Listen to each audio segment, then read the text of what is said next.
During a family dinner at my son's house, I couldn't shake the feeling that something was wrong. He avoided my eyes, his hands trembled, and every answer sounded rehearsed. I had been suspicious for weeks about his money, his fear, his silence. When dizziness hit, I excused myself for water. But instead, I followed my instincts into his home office. What I saw on that desk stopped my breath. I picked up my phone and called 911. "Welcome to Family Revenge Stories. I'm really glad you're here. Before the story unfolds, drop a comment telling me where you're watching from and the current temperature in your area. It helps build this community more than you know. And just so you're aware, this story includes fictional elements for entertainment and educational purposes. Any resemblance to real names or locations is coincidental, but the message itself is intended to offer insight and reflection." Now let me take you back to where it all began. The call came on a Tuesday afternoon in late November. I was standing in my kitchen, staring at Owen's photo from his law school graduation, back when he still called me every Sunday, when the phone rang with a number I recognized, but hadn't seen in 6 months. I should have let it go to voicemail. That's what 65 years of life teaches you sometimes. Silence is safer than conversation. But I'd spent 3 years in retirement learning that silence doesn't ease loneliness. It only makes the empty rooms echo louder. "Dad." The voice on the other end wasn't Owen's. It was Valerie's, my daughter-in-law, with that sweet precision she used when she wanted something. "I know we haven't talked in months, but Owen misses you even if he won't admit it. I think it's time we brought this family back together." I gripped the phone tighter, watching November rain streak down the kitchen window of my Connecticut home. 6 months. That's how long it had been since Owen and I last spoke, a cold silence that started with an argument I still couldn't quite explain. Something about money, about control, about the way Valerie seemed to steer every conversation, every decision, every part of Owen's life that used to include me. "He wants me there," I asked, though I already knew the answer. Owen was too proud to reach out first. Always had been, even as a boy. "He does," Valerie said smoothly. "This Saturday, dinner at our place, 7 o'clock. I'm making that pot roast you taught me." She'd never made pot roast in her life. I'd taught Anne that recipe 30 years ago, back when our kitchen was full of laughter instead of silence.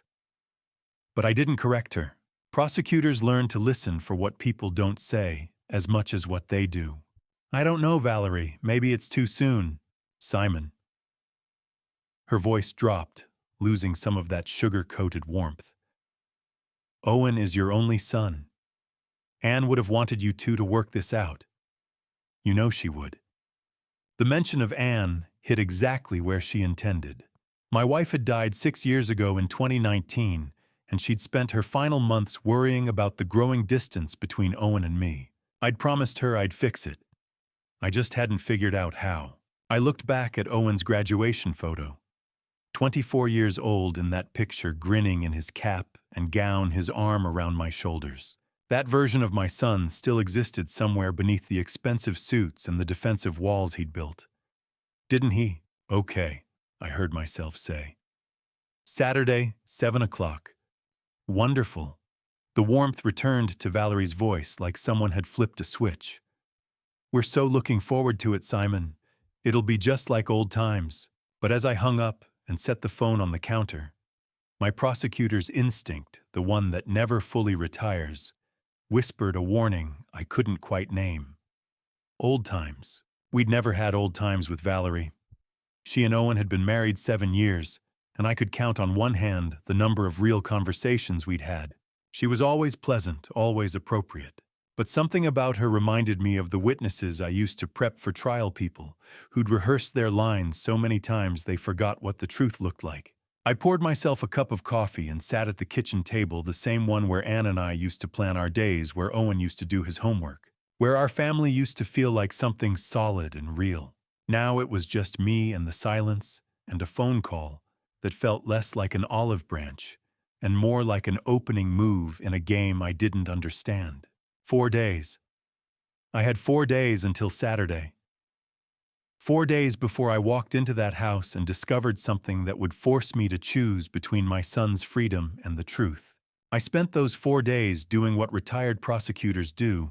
I couldn't stop myself from investigating. Wednesday morning, I woke before dawn, a habit built over 30 years of court schedules that retirement hadn't managed to break. I told myself I wasn't investigating. I was just observing. The November air bit cold as I walked through my neighborhood, watching the last stubborn leaves cling to the oak trees lining my street. Connecticut autumns had always been Anne's favorite season. She used to say the falling leaves reminded her that endings could be beautiful. I'd never told her that prosecutors don't see endings that way. We see what comes after the cleanup, the consequences, the truth that surfaces when everything else falls away. By 8 o'clock, I was at Roosevelt's Cafe, the place where I'd been drinking my morning coffee for the past 15 years. The owner, a woman named Patricia, who'd stopped asking why I always sat at the corner table facing the door, brought me my usual black coffee, no sugar, without a word. That's where Malcolm Reeves found me on Thursday morning, staring at my phone like it might reveal something I'd missed in Valerie's voice 2 days earlier. "You look troubled, Simon." Malcolm slid into the seat across from me, setting down his own coffee. At 62, he'd been a detective for 25 years before starting his private investigation business. We'd worked dozens of cases together back when I was still prosecuting. Now we just played chess on Wednesday afternoons and pretended we weren't both still looking for patterns in everything around us. "First contact in 6 months," I said, showing him my call history. "My daughter-in-law, dinner invitation for Saturday." Malcolm studied me the way he used to study crime scenes, methodical, patient, missing nothing. "And you don't trust it." "I didn't say that. You didn't have to." He took a sip of his coffee. "Trust your instincts, Simon. You taught me that." But that was the problem. My instincts weren't giving me clear answers. They were just whispering warnings I couldn't translate into evidence. Thursday afternoon, I did something I'm not proud of. I drove past Owen's house. I told myself I was just taking a different route to the grocery store, but the truth was simpler and sadder. I wanted to see where my son lived now, what his life looked like without me in it. The address led me to Greenwich, one of those Connecticut neighborhoods where old money meets new ambition. Owen's house sat on a corner lot, a sprawling colonial that would have made Anne gasp. I slowed down just enough to take it in: professional landscaping, a new BMW in the circular driveway, and what looked like major renovation work on the back deck. Through my prosecutor's eyes, I saw dollar signs everywhere. That house would cost at least $1.2 million. Easy. I knew what Owen made, or at least what he used to tell me he made.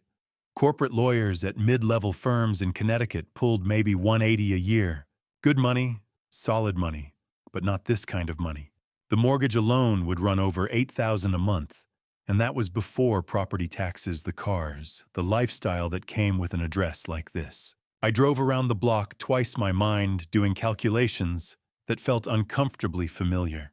This was how I used to work cases, following the money, watching for the gaps between what people claimed and what they spent. But this wasn't a case. This was my son. Friday. I tried to distract myself. I read 3 newspapers cover to cover. I reorganized my home office, all those case files from years ago, evidence of a career that felt further away every day. I pulled out a photo album Anne had kept, found pictures of Owen at 8 years old, grinning gap-toothed at a baseball game, back when he still thought I was a hero, instead of whatever I'd become to him over the past few years. What had changed between us? I'd asked myself that question 100 times since Anne died. We'd always been close, Owen and me. He'd followed me into law, made me proud in ways I'd never known how to express. Then Valerie came along 7 years ago, and slowly, so slowly, I barely noticed the distance grew. Small things at first: missed calls, canceled plans, conversations that felt rehearsed. Then bigger things, arguments about money, I didn't understand his defensiveness whenever I asked about his work, the way Valerie always seemed to be listening, even when she wasn't in the room. Saturday morning arrived with gray skies that threatened rain. I stood in front of my closet for 10 minutes, trying to decide what you wear to a reconciliation that might be a trap. Finally settled on dark slacks and a button-down prosecutor casual, Anne used to call it. I checked the clock, 11:15. 7.5 hours until dinner. Malcolm called at noon. You going through with it? He's my son, Malcolm. That's not an answer. It's the only one I have. Malcolm was quiet for a moment. Then, call me when you get home tonight. Or sooner if you need to. At 6:30, I locked my front door, got into my Volvo, and started the 40-minute drive to Greenwich. Rain had started light, but steady, the kind that makes November feel colder than it is. The windshield wipers beat a rhythm that matched my pulse, too fast, too anxious, too aware that something fundamental was about to shift. As I drove toward Owen's house that evening, Malcolm's words echoed in my head. When something feels wrong, it usually is. I gripped the steering wheel tighter. I just didn't know how wrong yet. The house blazed with light as I pulled into the circular driveway just past 6:30. Every window glowed, every detail perfect, like a stage set waiting for its only audience. 482 Thornhill Drive sat on a corner lot that screamed old money, trying to look effortless. The lawn was manicured, despite winter closing in, the landscaping deliberate in a way that cost serious money to maintain. I parked behind the BMW I'd seen 2 days earlier and took a breath that didn't quite fill my lungs. Through my prosecutor's eyes, I cataloged everything: the Belgian block edging on the driveway, the custom shutters, the architectural lighting that made the colonial facade look like something from a magazine spread. This wasn't just wealth. This was performance. The front door opened before I reached it. Valerie appeared in the doorway, backlit and smiling, wearing a designer dress that probably cost more than my monthly mortgage. At 34, she had that polished beauty that came from expensive salons and personal trainers, everything about her calculated to present exactly the right image. Simon. Her smile radiated warmth. Too much warmth. Like she'd practiced it in a mirror until it looked spontaneous. We're so glad you're here, Valerie. I managed a smile of my own as she stepped aside to let me in. Thank you for the invitation. Then I saw Owen standing in the hallway behind her, and my careful composure cracked. He'd lost weight. Not the healthy kind, the kind that comes from stress, from not eating, from something eating at you instead. His face looked drawn, older than 37 had any right to look. Dark circles shadowed his eyes, and when those eyes finally met mine, they darted away almost immediately. Hey, Dad. His voice was quieter than I remembered. Owen. I moved toward him, and he met me halfway for a hug that lasted exactly 2 seconds before he pulled back. Stiff, perfunctory. Nothing like the embraces we used to share.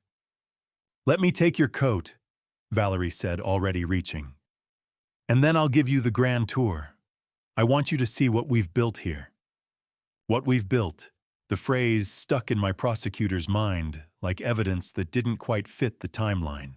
The living room came first, 14-foot ceilings, Italian leather furniture arranged with the precision of an interior designer, original art on the walls that I recognized from an auction catalog I'd seen at Malcolm's office. Each piece worth 5 figures minimum. Beautiful, I said, because it was. It just wasn't Owen. The kitchen followed sub-zero appliances, marble countertops that probably cost $40,000, a wine refrigerator, stocked with bottles I couldn't afford on my pension. Valerie narrated like a tour guide, her hand resting possessively on surfaces that gleamed under recessed lighting. Chiquitica. The renovation took 8 months, she said, running her fingers along the marble island. But it was worth every penny. Every penny. I did the math automatically, the kind of calculation I used to do when tracking financial crimes. The renovation alone would have run north of $200,000. Add the furnishings, the art, the cars outside, and we were looking at expenses that shouldn't exist on Owen's salary. We passed the home office, just a glimpse through a partially open door, and I caught sight of a mahogany desk, built-in bookshelves, a laptop open on the surface. Valerie closed that door quickly, steering me toward the dining room. The table was set for three with china that belonged in an estate sale crystal that caught the light from a chandelier that had to be Waterford. Fresh flowers arranged in a centerpiece that probably cost what I spent on groceries for a month. Every detail orchestrated, every element designed to impress. We sat. Valerie served appetizers, prosciutto and melon prepared with the kind of presentation that suggested either culinary school or too much time watching cooking shows. Small talk began: the weather, the neighborhood, the upcoming holidays. Surface-level conversation designed to avoid anything real. Owen barely spoke. He pushed food around his plate, took small sips of wine, his eyes never quite meeting mine across the table. When Valerie asked him to pass the bread, his hand shook slightly. I noticed. I always noticed. Finally, after 20 minutes of pleasantries that felt like pulling teeth, Owen cleared his throat. Shh, Dad, I know we haven't talked much lately. His voice carried something I couldn't quite identify: regret, maybe, or fear, or something darker beneath. Things have been complicated. Complicated how? I kept my tone neutral, the way I used to with witnesses who weren't sure they wanted to testify. Valerie's hand moved to Owen's shoulder before he could answer, a light touch, almost casual. But I saw him flinch, subtle, barely perceptible. But I'd spent 30 years reading body language in courtrooms. That wasn't the touch of comfort. That was control. Oh, Valerie jumped in smoothly, her smile never wavering. Work, stress, life, balance, the usual challenges of building a career and a home at the same time. But we're managing beautifully, aren't we, honey? Owen nodded, but his eyes stayed on his plate. I looked at my son, avoiding my gaze at him, flinching under his wife's touch, and felt that old prosecutor's instinct, the one that had broken hundreds of cases, whisper that something here was very, very wrong. I just didn't expect to discover exactly what by the time this night ended. We'd made it through the appetizer, smoked salmon with caviar that probably cost more than my weekly grocery budget, before the prosecutor in me couldn't stay silent anymore. 30 years of instinct doesn't disappear when you retire. 7:15, and the dining room felt both elegant and suffocating. Valerie had poured wine, a bottle that looked expensive enough to require its own security detail, but I'd barely touched mine. My mind was too busy cataloging inconsistencies to relax into the pretense of a normal family dinner. The main course arrived: beef Wellington, with some kind of reduction sauce that Valerie explained in detail I immediately forgot. Owen cut his meat into precise small pieces but barely ate. I watched him push food around his plate the way he used to do as a kid, when something was bothering him. I started gentle. That's how you build a case: soft questions, first giving witnesses room to hang themselves with their own answers. Monsieur Owen, I said, keeping my tone casual, how's work? Did you make partner yet? He looked up startled, as if he'd forgotten I was there. Not yet. Maybe next year. Your firm must be doing well, though. You mentioned some big cases last time we talked. That had been 8 months ago. Before the silence, Owen's jaw tightened. We're doing fine, fine. The word prosecutors learned to recognize as a wall going up. I tried another angle. This house is really something. Business must be very good. We manage. Owen's voice had gone flat, defensive. He reached for his wine glass, and I noticed his hand trembled slightly before Valerie's fingers brushed his wrist, just for a second, but enough to steady him. Or control him. The renovation alone must have been a significant investment. I pressed gently. I couldn't help myself. The numbers weren't adding up, and my prosecutor's brain demanded they make sense. What was it? 200,000 more. Owen set down his fork with enough force to make the china ring. Why do you always do this? Do what? This. He gestured vaguely, his face flushing. Judge. Criticize. Act like I can't make my own decisions without your approval. I'm not criticizing. You are. His voice rose, something desperate creeping into it. You're sitting here doing your prosecutor thing like I'm on trial, like I've done something wrong. The words hit harder than he probably intended. Because he was right, I was interrogating him. But he was also wrong because I wasn't judging him. I was trying to understand the numbers that wouldn't balance the lifestyle that shouldn't exist, the fear I kept seeing in his eyes. When I'm your father, I'm worried about what? That I'm successful. That I have a beautiful home and a wife who actually supports me, instead of second-guessing every choice I make.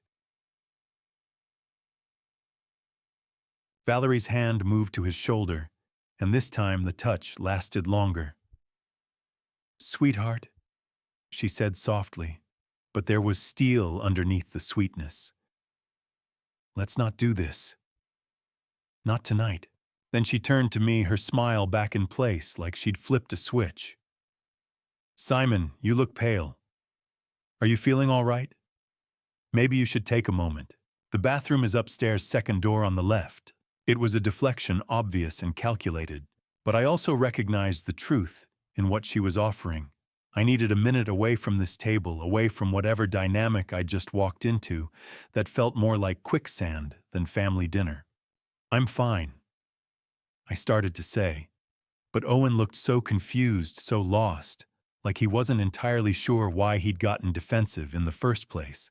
His eyes had that foggy quality I'd seen in witnesses who'd been coached so thoroughly they couldn't remember which story was real anymore.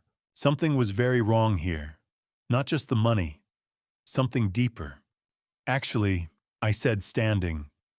Maybe I will take a moment. Thank you, Valerie. Of course.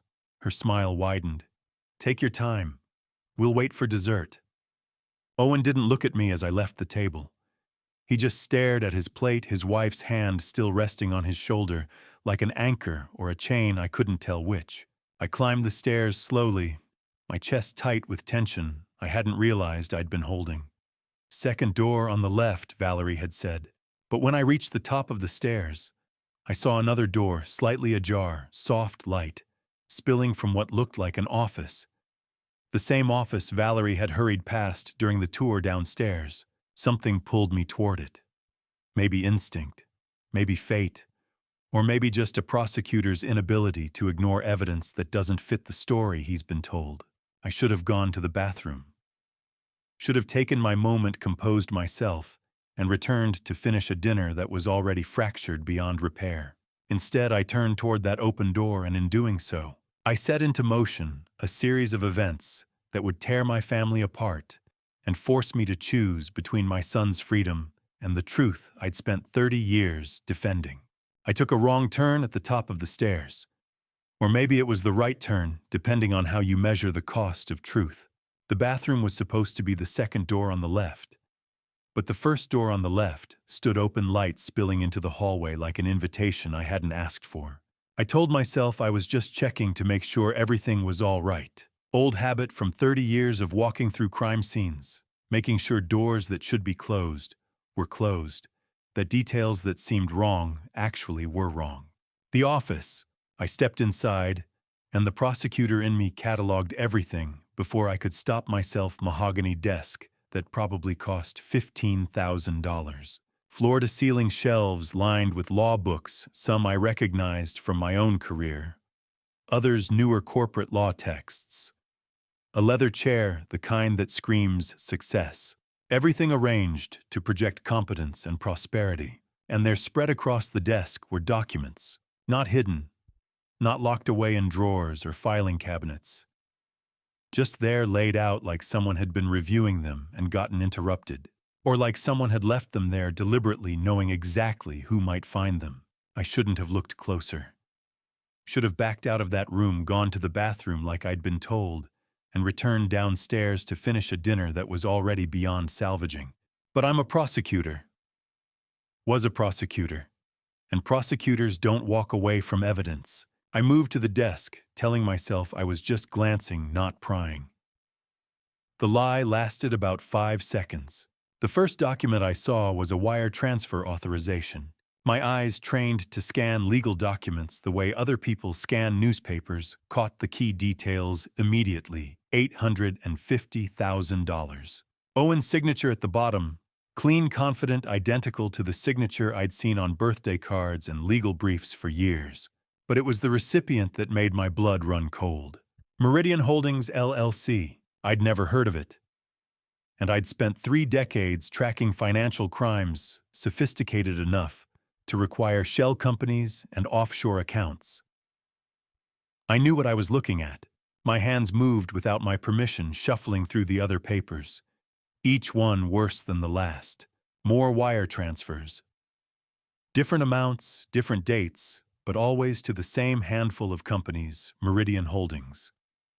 Coastal Ventures, Incorporated. Neither name appeared anywhere on Owen's firm's public client list. I'd checked their website obsessively in the months since our relationship fractured. Company letterhead from Owen's law firm. Authorizations dated over the past 18 months. Invoices for services that sounded legitimate: legal consulting, contract review, corporate restructuring, but with vendor names I'd bet my pension didn't exist outside of these documents. And there, tucked beneath the pile, account statements from banks in the Cayman Islands. $850,000 moved in careful increments over 18 months. Not small enough to avoid detection, but structured just carefully enough to delay it. The work of someone who understood financial systems, but wasn't quite expert enough to cover every track. The work of my son. I stood there, papers trembling in my hands, and felt something inside me fracture. This was Owen, the boy I'd taught to ride a bike, to throw a baseball, to stand up for what was right even when it cost him.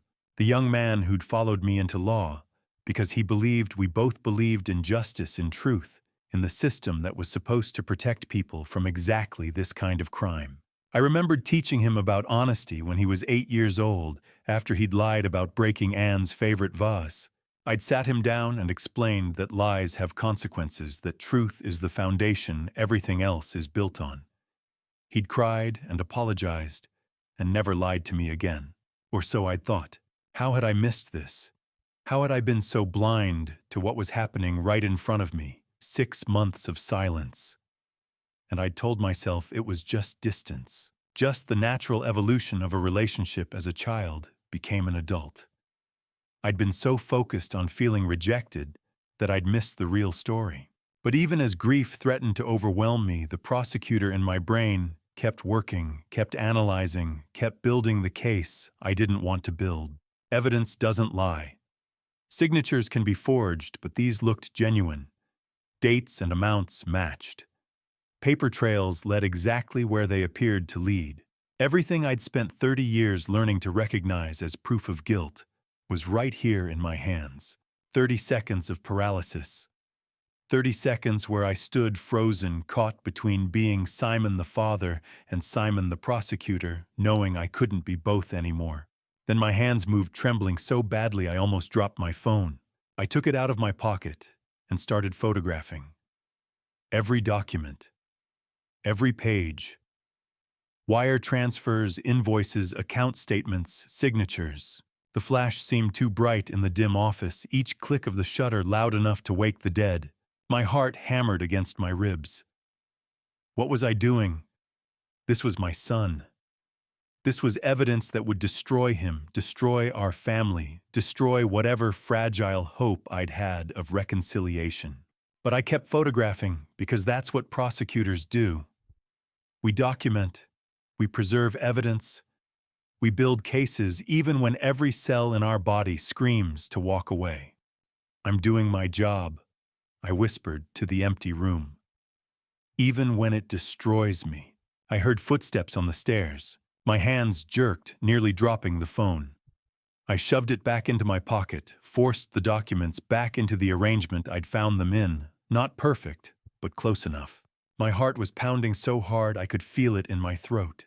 The footsteps grew louder, reaching the top of the stairs, moving down the hallway toward me. I turned toward the door and weighted the phone heavy in my pocket. the weight of what I'd just documented crushing my chest like a physical thing. The door swung open. Valerie stood in the doorway, backlit by the hallway light, in a way that would have been perfect if she'd staged it herself. And for just a fraction of a second, so brief I almost missed it, her perfect mask slipped, and I saw something cold flicker across her face. "What are you doing in Owen's office?" Her voice carried surprise, but not panic. I noticed that. 30 years of reading witnesses teaches you to hear what's missing as much as what's there. I'd been caught, but I'd also made my decision the moment I started photographing those documents. There was no going back now. Well, I was about to ask Owen the same question. I said, my voice steadier than I felt. "About these." I gestured to the papers spread across the desk. Valerie stepped into the room, her expression shifting concern, replacing that flash of coldness so smoothly I might have imagined it. "Those are private documents. You have no right. These documents show embezzlement." I cut her off, and the prosecutor's voice I'd used in 100 courtrooms came back like I'd never stopped using it. Corporate fraud. $850,000 moved through shell companies to offshore accounts. All with Owen's signature. Her eyes widened. If I hadn't spent 3 decades watching people lie under oath, I might have believed the shock on her face was genuine. That's impossible. Owen would never. Footsteps pounded up the stairs, heavy and urgent. Owen burst through the doorway, his face flushed from running. "What's going on?" I heard. He saw me standing at his desk, saw the documents in my hands and all the color drained from his face. "Dad." His voice cracked. "Why are you going through my things?" The accusation in his tone hurt more than it should have. I was the one who'd found evidence of a crime. I was the one standing in a room full of proof that my son had committed fraud. And yet somehow in his eyes, I was the one who'd done something wrong. "Owen." I fought to keep my voice level. "Please tell me this isn't what I think it is." I don't." He looked genuinely confused, his eyes darting from me to the papers, to Valerie and back. "I don't know what you're talking about." "Wire transfer authorizations," I said, hearing my voice go cold in the way it used to when a witness's story stopped making sense. "Offshore accounts in the Cayman Islands, shell companies with no legitimate business, all bearing your signature, dated over the past 18 months. Owen reached for the documents, but I pulled them back. Evidence preservation, another old habit that wouldn't die. "Let me see those," he said, and there was something desperate in his voice now, something that sounded almost like fear. "Dad, I don't understand what's happening." "Oh my God." Valerie's hand flew to her mouth, her eyes wide with what looked like horror. If I hadn't seen that cold flicker moments ago, I would have sworn her shock was real. "Owen, what have you done?" Owen whirled on her. "I haven't done anything. I don't know what these are." But even as he protested, I saw doubt creeping into his expression, like he was searching his own memory and finding gaps he couldn't explain. The 3 of us stood there in that office, the evidence of a crime spread across the desk between us. Like an accusation, none of us knew how to answer. Owen confused and defensive, Valerie playing the shocked wife with an Oscar-worthy performance, and me, the father who'd just discovered his son was either a criminal or something worse, a victim so thoroughly manipulated he didn't even know what was real anymore. "Dad, please."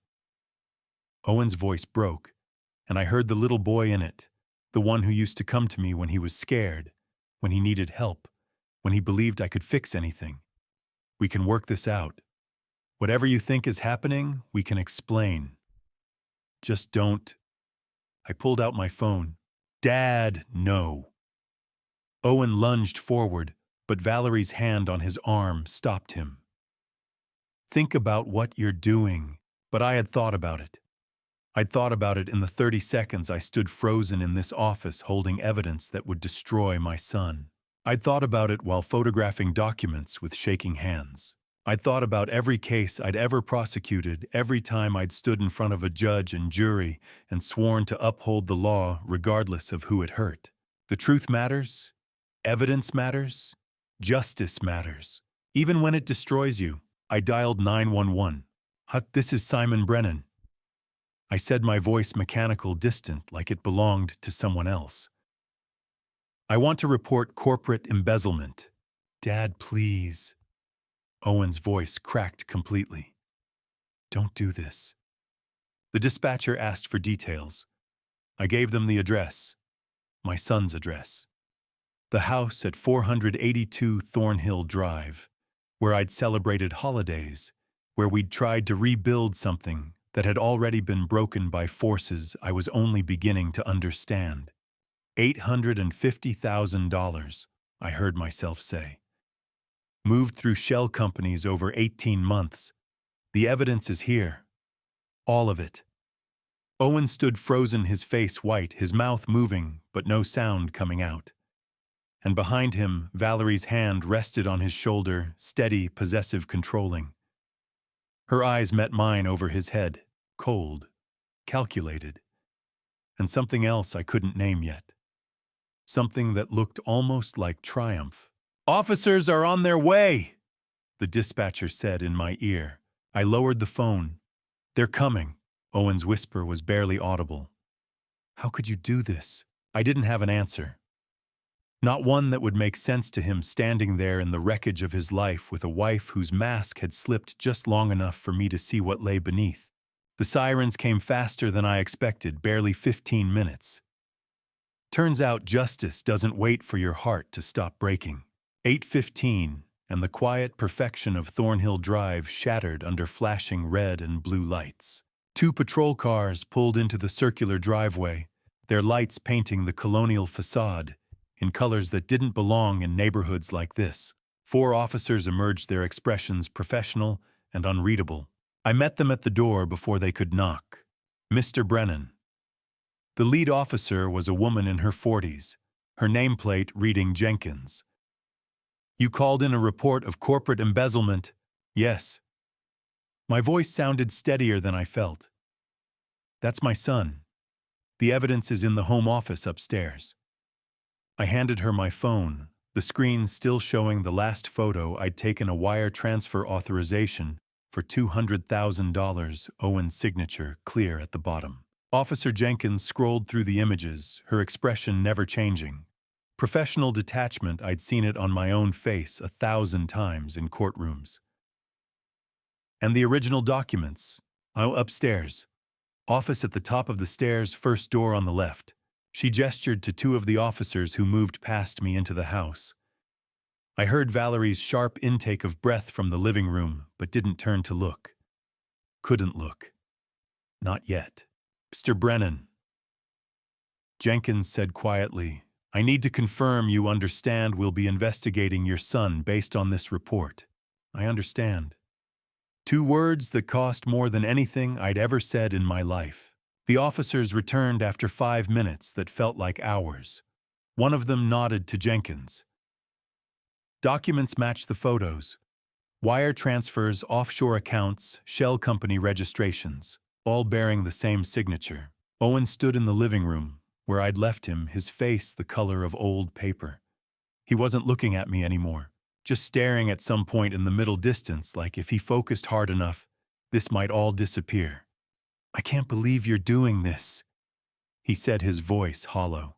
I wanted to tell him I couldn't believe it either, that every cell in my body was screaming to take it back, to tell the officers there'd been a mistake, to burn those documents and pretend I'd never seen them. But prosecutors don't get to unsee evidence. And fathers don't get to choose which laws their children have to follow. Valerie rushed to Owen's side, her performance flawless. Tears streamed down her carefully made-up face as she clung to his arm. This is a mistake, she said to the officers, her voice breaking in exactly the right places. Owen would never do something like this. He's being framed. Someone must have... Ma'am, Jenkins interrupted gently. We'll be conducting a full investigation. Then she turned to Owen, and I watched my son's world end. Owen Brennan, you need to come with us." "I didn't do anything." Owen's voice cracked desperation flooding through the shock. "Dad, tell them." But Jenkins was already speaking the words I'd heard 100 times in my career, suddenly unbearable when directed at my own son. "Like, you have the right to remain silent. Anything you say can and will be used against you in a court of law. You have the right to an attorney." "Dad, please." Owen reached toward me, but one of the officers gently caught his arm. The handcuffs came out. Chrome metal standard issue, the kind I'd seen on wrists thousands of times. The click as they closed around Owen's wrists was the loudest sound I'd ever heard. 30 years of prosecuting criminals, and I'd never imagined I'd see this. My son, pale and trembling, being read his rights in his own living room, while his wife sobbed and neighbors' lights started clicking on up and down the street. They led him toward the door. Owen looked back at me one last time, not with anger, not yet. Just shock, betrayal. The look of someone whose world had just split in half and didn't understand why. His lips moved, forming words I could barely hear over the sound of my own pulse pounding in my ears. "I didn't do this, Dad." Then they were taking him outside, guiding him into the back of the patrol car, with the practiced efficiency of officers who'd done this 1,000 times. The door closed. The car pulled away, taking my son toward a jail cell and a future I'd just destroyed. Neighbors emerged onto their porches. Mr. Patterson from next door, Mrs. Wallace from across the street. Whispers started, heads turning toward me like I was the criminal, not the one who'd called for justice. Maybe they were right. Valerie stood on the porch, and I forced myself to watch her performance. She buried her face in her hands, shoulders shaking with sobs that looked real enough to fool anyone who hadn't seen that flash of cold satisfaction in the office earlier. But just before the tears came, just for one fraction of a second, she glanced at me. The expression on her face wasn't grief, it was satisfaction.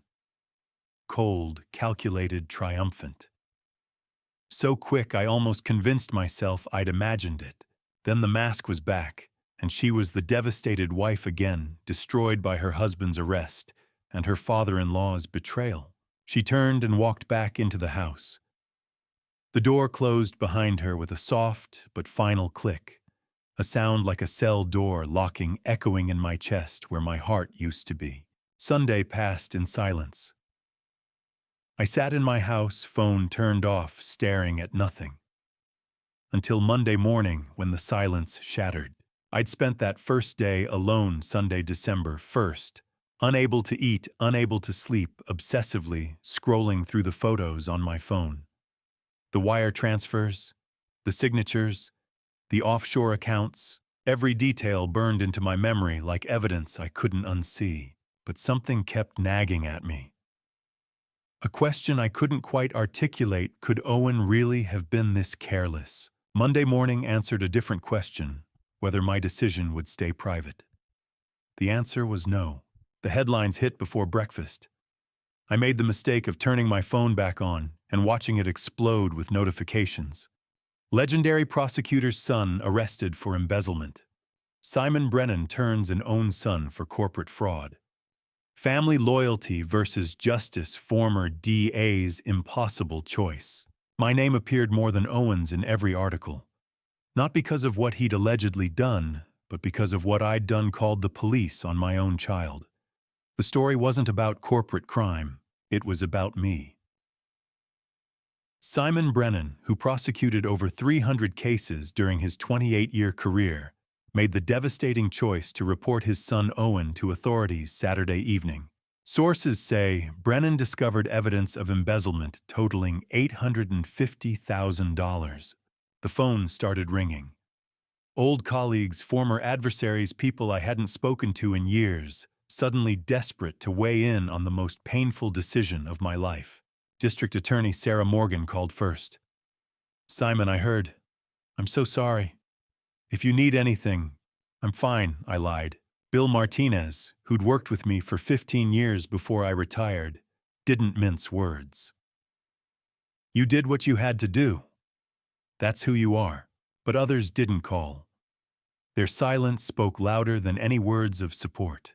I could imagine the conversations happening without me, debates about whether I'd done the right thing, whether family should come before law, whether a father who'd turn in his son could be trusted with anyone's secrets. My legacy, built over 3 decades of public service, was now forever tied to this, the prosecutor who arrested his own child. Tuesday, December 3rd, I sat at my kitchen table and went through those photos again, trying to see them the way a jury would see them, trying to understand how Owen could have been so stupid, so reckless, so convinced he'd never get caught. But the more I looked, the more something felt wrong. Not with the evidence itself that was damning clear, undeniable, but with how I'd found it. Documents left out on a desk, not hidden, not locked away, just there, perfectly arranged for someone to discover. In an office Owen rarely used, according to what Valerie had mentioned during the house tour. On a night when I'd been invited to dinner after 6 months of silence, I pushed the thought away. Coincidences happen. Criminals get careless. And I was a father desperate to find any excuse to believe my son was innocent. Wednesday morning, December 4th, I drove to the county jail for the first time in my life as a visitor instead of a prosecutor. The visiting room was exactly as institutional as I remembered: glass partitions, metal chairs bolted to the floor, phones that smelled like disinfectant and desperation. I'd been in dozens of these rooms over my career, sitting on the other side, preparing witnesses and victims for trial. Never thought I'd be here for my son.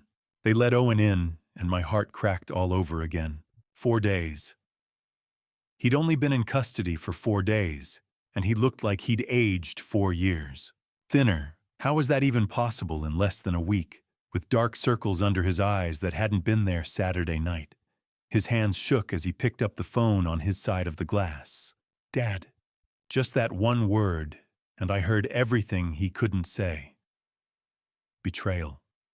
Fear. A desperate plea for help from the man who'd put him here. Owen. I forced my voice to stay steady. I need you to tell me the truth. I didn't transfer that money. His words came fast, urgent, like he'd been rehearsing them since his arrest. I don't even know half those company names. Meridian Holdings, Coastal Ventures. Dad, I've never heard of them. Your signature is on every document. I know. His voice cracked. But I didn't sign them. I swear to God I didn't. Someone must have. I'd heard this script 1,000 times. The desperate denial, the conspiracy theories, the insistence that someone else, anyone else, was responsible. Guilty people always had stories. But Owen's eyes held something I hadn't seen in those other defendants. Not calculation, genuine confusion. You have to believe me, he said quietly. Please. I wanted to. God, I wanted to. Owen, talk to me about your memory. Have you been forgetting things? He blinked, surprised by the question. Yeah, actually. There are days at the office that are just blank. I thought it was stress. Valerie said I was working too hard, that I needed to. He stopped, his brow furrowing like he was trying to catch a thought that kept slipping away. I leaned closer to the glass, studying him the way I used to study witnesses. His pupils were dilated despite the harsh fluorescent lights. His speech occasionally slurred just slightly, and those tremors in his hands weren't just nerves. Something was wrong here. Something beyond the pressure of jail, beyond the stress of arrest. Owen, have you been taking any medication? Anything Valerie might have given you. She makes me tea sometimes, in the evenings. Says it helps me sleep. His voice trailed off, uncertainty creeping in. Why? Before I could answer, the guard called time. Our 15 minutes were up. Owen pressed his hand against the glass. Dad, please, don't give up on me. I put my hand up to match his, separated by barriers we might never cross again. I won't, but as they led him away, I wasn't sure if that was a promise I could keep. Malcolm's call came through my car speakers as I pulled out of the jail parking lot. Simon, I've been thinking about those documents. Something doesn't add up. My hands tightened on the steering wheel. What do you mean? Meet me tomorrow morning. Roosevelt's Cafe, 8 o'clock. I think we need to look at this more carefully. A small flame of hope ignited in my chest. Terrible, dangerous hope. Because if Owen was innocent, if I'd been wrong, if those documents had been planted, then what the hell had I done? Thursday morning, nearly a week after I'd watched my son being led away in handcuffs, Malcolm called at 7 a.m. with 3 words that changed everything: hire an expert. What kind of expert, I asked. A handwriting analyst. A forensic document examiner. Someone who can tell us whether those signatures are real. He paused. I already hired one. Dr. Eleanor Vaughn, former FBI consultant. She's testified in over 200 cases. Meet me at her lab this afternoon. 2 o'clock. Hartford. The drive to Hartford took an hour filled with doubt. What if I was wrong? What if Owen had been telling the truth in that jail visiting room, his hands trembling, his pupils dilated, swearing he had never signed those documents? What if my son was innocent, and I had destroyed him because I was more prosecutor than father? But another voice, trained by 28 years of cases, whispered something worse. What if I wanted him innocent so badly that I was inventing conspiracies? What if this was just denial? A desperate man trying to undo the irreversible. By the time I pulled into the parking lot of Vaughn Forensic Associates, I wasn't sure which possibility frightened me more. The lab sat on the second floor of an unremarkable office building. Malcolm was waiting in the lobby, his face carefully neutral, the expression of an investigator who'd found something but wasn't ready to name it. She's been analyzing the documents since yesterday, he said, as we climbed the stairs. I pulled copies from the police file through a contact. All legitimate. Dr. Eleanor Vaughn's workspace looked exactly like a place where truth hid in details too small for most people to see. White walls, specialized lighting, microscopes, comparison equipment, filing cabinets marked with case numbers. At 55, she carried the confidence of someone accustomed to being right under oath. Mr. Brennan, she said, shaking my hand. Malcolm explained the situation. I've examined the questioned signatures and compared them to verified exemplars from your son's legal work. She led us to a light table covered in photographs, dozens of signatures. All of them looked like Owen's careful professional handwriting. Explain your methodology, I said, defaulting to prosecutor language because I didn't know how else to prepare for what might follow. Handwriting analysis evaluates pressure patterns, pen angles, stroke, continuity rhythm, and micro-tremors, she replied. We also examine letter connections, spacing, and baseline alignment. She placed 2 signatures under magnification. To me, they looked identical. These signatures, she said, indicating the embezzlement documents, are convincing to the untrained eye. The overall form is correct.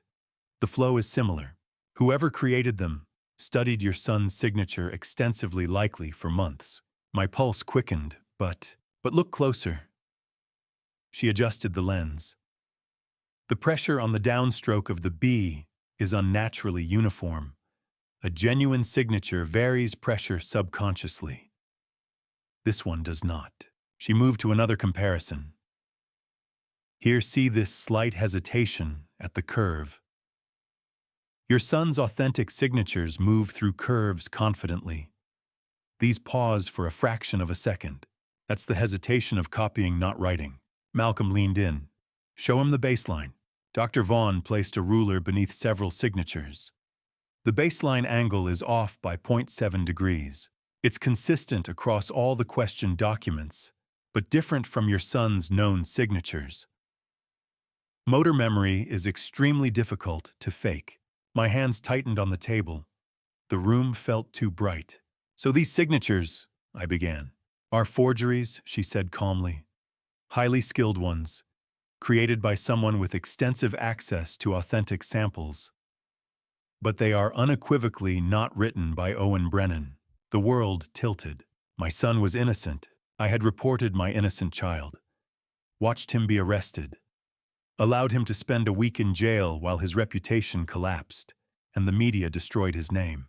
I had been the prosecutor who turned in his own son. My legs failed. I sank into a chair, my professional mind and my father's heart colliding in the same unbearable realization. "What have I done?" "Mr. Brennan," Dr. Vaughn asked gently. "No," I said hoarsely. "I'm not all right." Malcolm rested a hand on my shoulder. "Focus, Simon.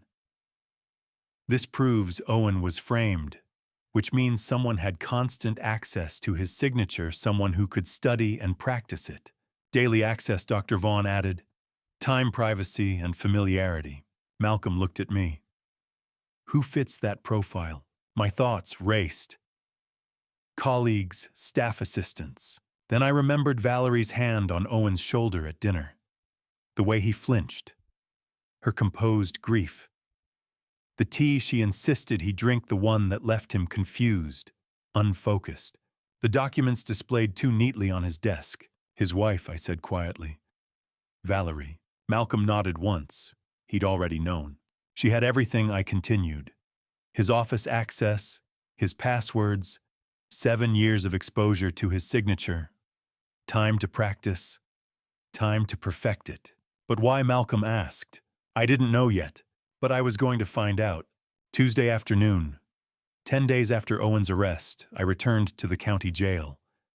I needed to see him again. Needed to look him in the eye and tell him I believed him. I never got the chance to deliver that message the way I'd planned. The jail visit was brief, just long enough to tell Owen what Dr. Vaughn had found.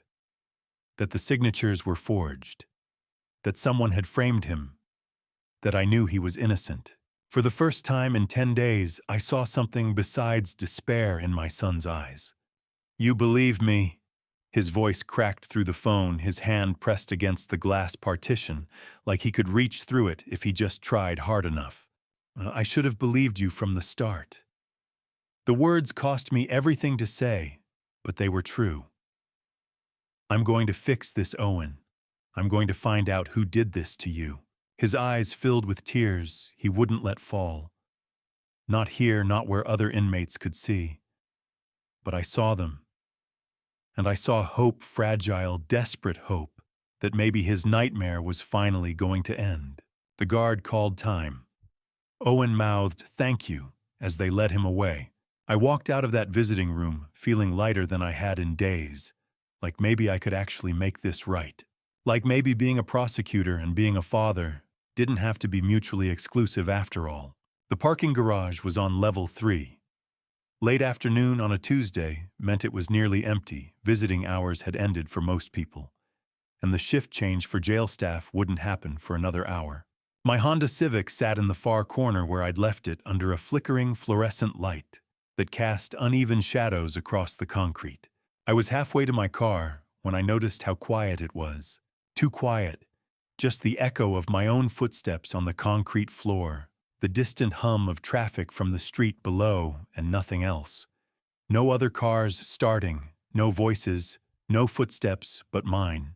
The prosecutor's instinct that had kept me alive through 30 years of dealing with dangerous people whispered a warning I should have listened to sooner. I turned, reaching for my phone, but 2 men were already stepping out from behind concrete support pillars. Dark clothes, gloves, ski masks. Moving with the kind of purposeful efficiency that had nothing to do with desperation and everything to do with professionalism. "Can I help you?" I kept my voice steady, already knowing the answer, already calculating distances and exits, and realizing I was too far from my car, too far from the stairs, too alone. They didn't answer. They didn't need to. The first one grabbed my arms before I could raise them to defend myself.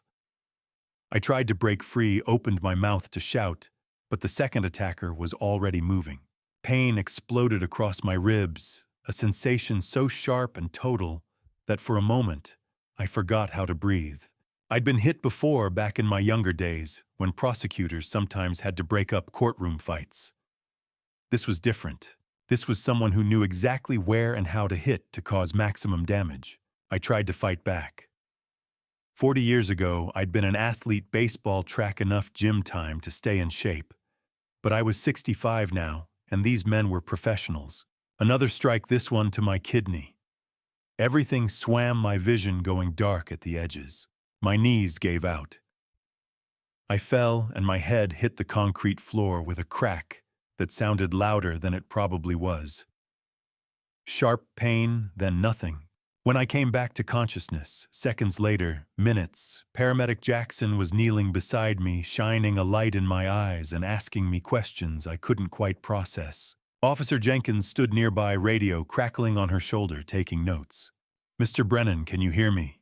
How many fingers am I holding up?" I tried to answer, but my ribs screamed in protest with every breath.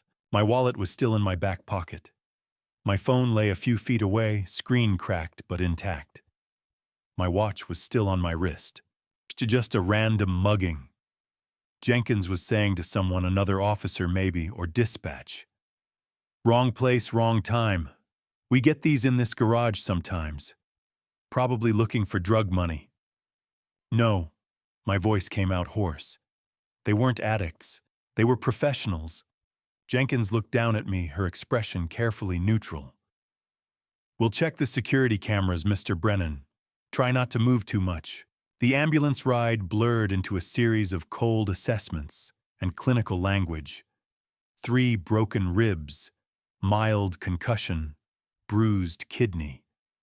Lucky you didn't puncture a lung. Lucky it wasn't worse. I didn't feel lucky. By the time they'd settled me into a hospital room with pain medication that barely touched the sharp agony in my side, evening had fallen. Malcolm arrived at 7, his face grim in a way that told me he'd already been working. Security footage," he said without preamble, pulling up something on his tablet. "The jail finally sent it over. Watch this." The footage was grainy but clear enough. 2 men entering the parking garage at 3:50 p.m., 40 minutes before I'd arrived, moving with purpose toward level 3, taking positions behind the support pillars.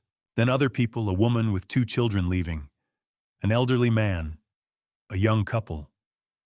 The attackers let them all pass, staying hidden, waiting. Then me at 4:30, walking from the elevator toward my car. The attackers moving. The brief struggle. Me falling. Then they were gone out.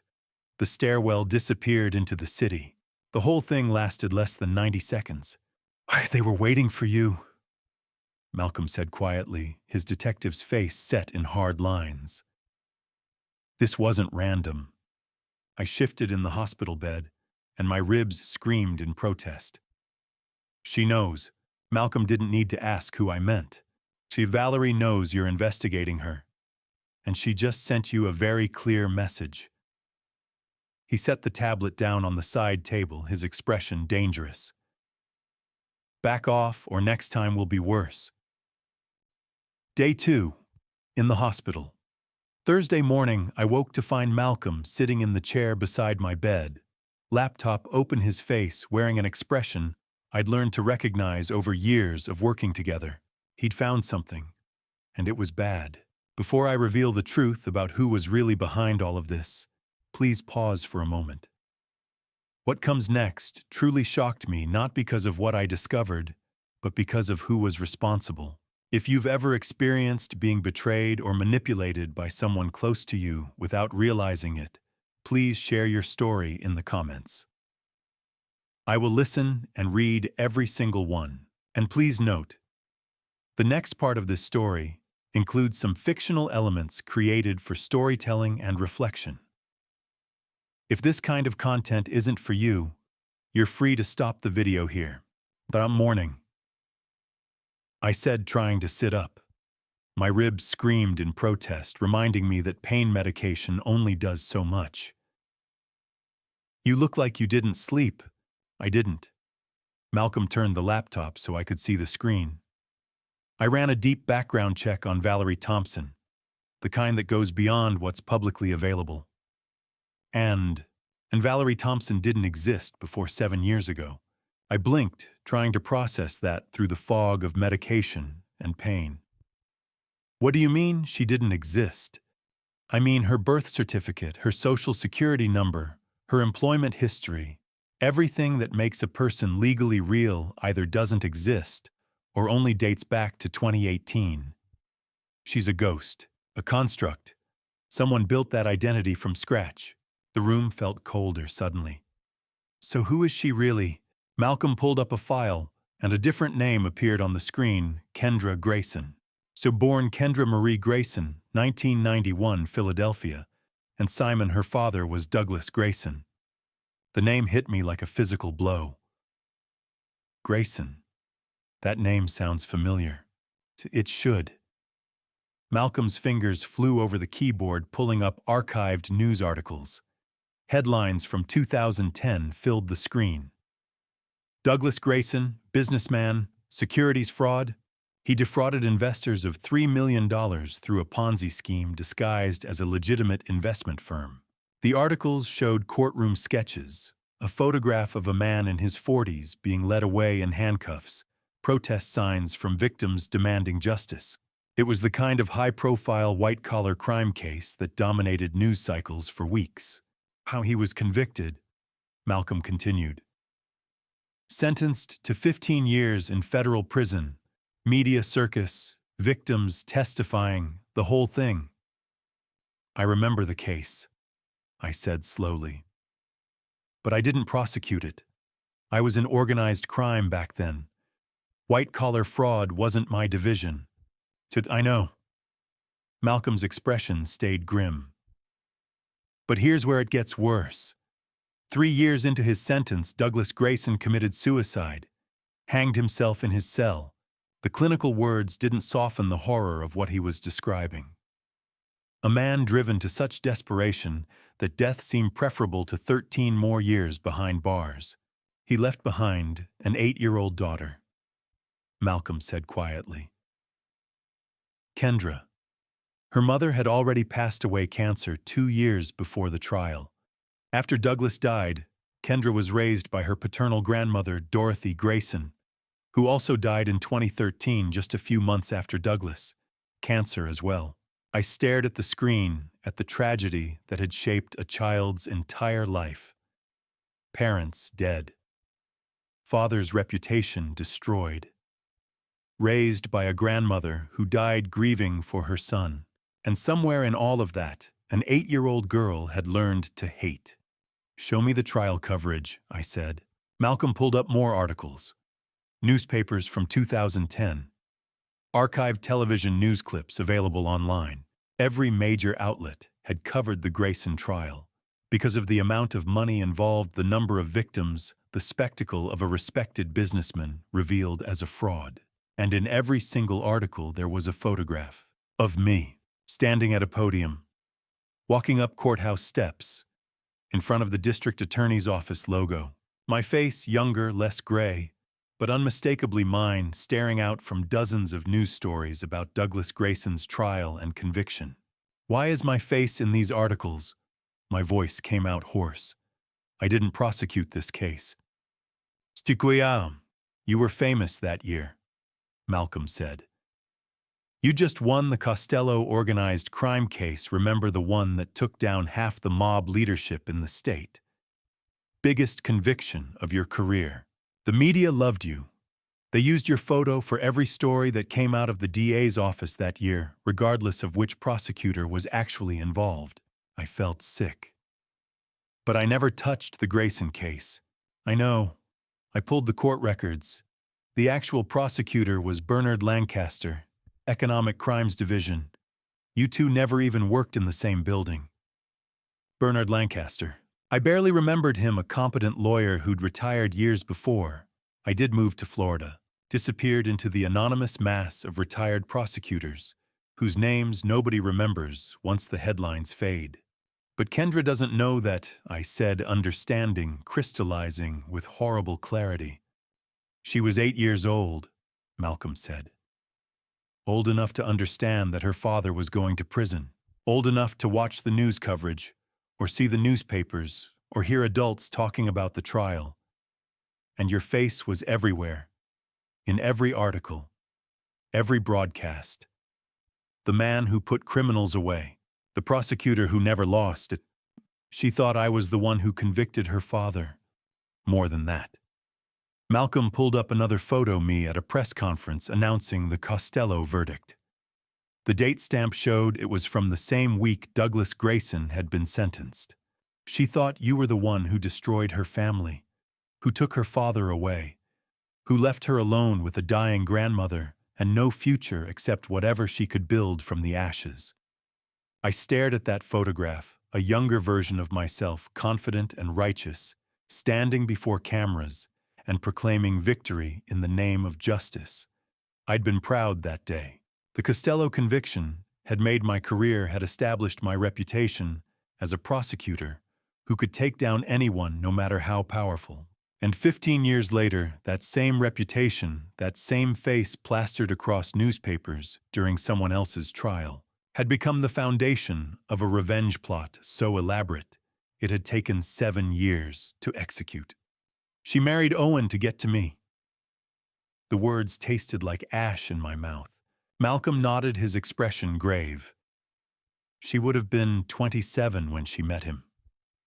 Old enough to have spent years planning, creating a new identity, researching your family, finding the perfect way in. 7 years of marriage, living with him, sleeping beside him, pretending to love him. All to destroy me by destroying him first. Revenge doesn't always come quick, Malcolm said quietly. Sometimes it's patient. Sometimes it waits for exactly the right moment. I thought about Owen in that jail cell, confused and broken, his memory full of gaps from whatever Valerie Kendra had been feeding him. I thought about the forged signatures, the elaborate financial scheme, the documents left so conveniently for me to find. The dinner invitation, after 6 months of silence, timed perfectly to ensure I'd discover the evidence and do exactly what I did, call the police on my own son. She wanted me to arrest him, I said. That was the goal. Not to steal money, not to frame Owen and get away with it. She wanted me to be the one who destroyed my own child, the way she thinks I destroyed her father. Eye for an eye, Malcolm said. You take her family, she takes yours. I looked at the photo of Kendra as an 8-year-old found in one of the archived articles, a small, serious face at her father's sentencing hearing, sitting beside her grandmother in the courtroom gallery. Even then, her eyes held something cold and determined. 15 years of grief. 15 years of rage. 15 years of planning revenge against a man who'd never even known she existed. What's her endgame? I asked. She's accomplished the first part, got me to arrest Owen, destroyed our relationship, wrecked his reputation. But that attack in the parking garage wasn't random. She knows I'm investigating, so what's the final move? Malcolm closed the laptop. That's what we need to find out. Before she makes it. I barely slept Thursday night. Kendra's story haunted me, the 8-year-old girl who lost her father, raised by a grandmother who planted hatred instead of healing. By Friday morning, discharged with bandaged ribs and a bottle of pain medication, I had only one thought: I had to warn Owen. I signed myself out against medical advice at 8 a.m. My ribs screamed with every breath, but the pain was nothing compared to the urgency. Valerie Kendra knew I was investigating her. She'd already sent men to attack me. Whatever her endgame was, it was coming soon. And Owen was still sitting in a jail cell, confused and vulnerable, with no idea his wife was the architect of his destruction. The drive to the county jail took 40 minutes that felt like hours. By 10 o'clock, I was back in that visiting room with its institutional green walls, glass partitions, and phones that smelled like disinfectant and desperation. The same room where 2 weeks ago I'd watched my son's world collapse. The same room where I'd promised to fix this. They let Owen in, and I had to force myself not to react to how much worse he looked. 2 weeks. Just 2 weeks in custody, and he'd lost weight. I didn't think he had to lose. Dark circles shadowed his eyes so deeply they looked like bruises.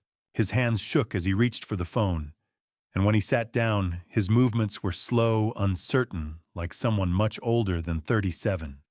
Dad. He picked up the phone and his voice carried something I hadn't heard in years. Relief. Malcolm told me about the signatures.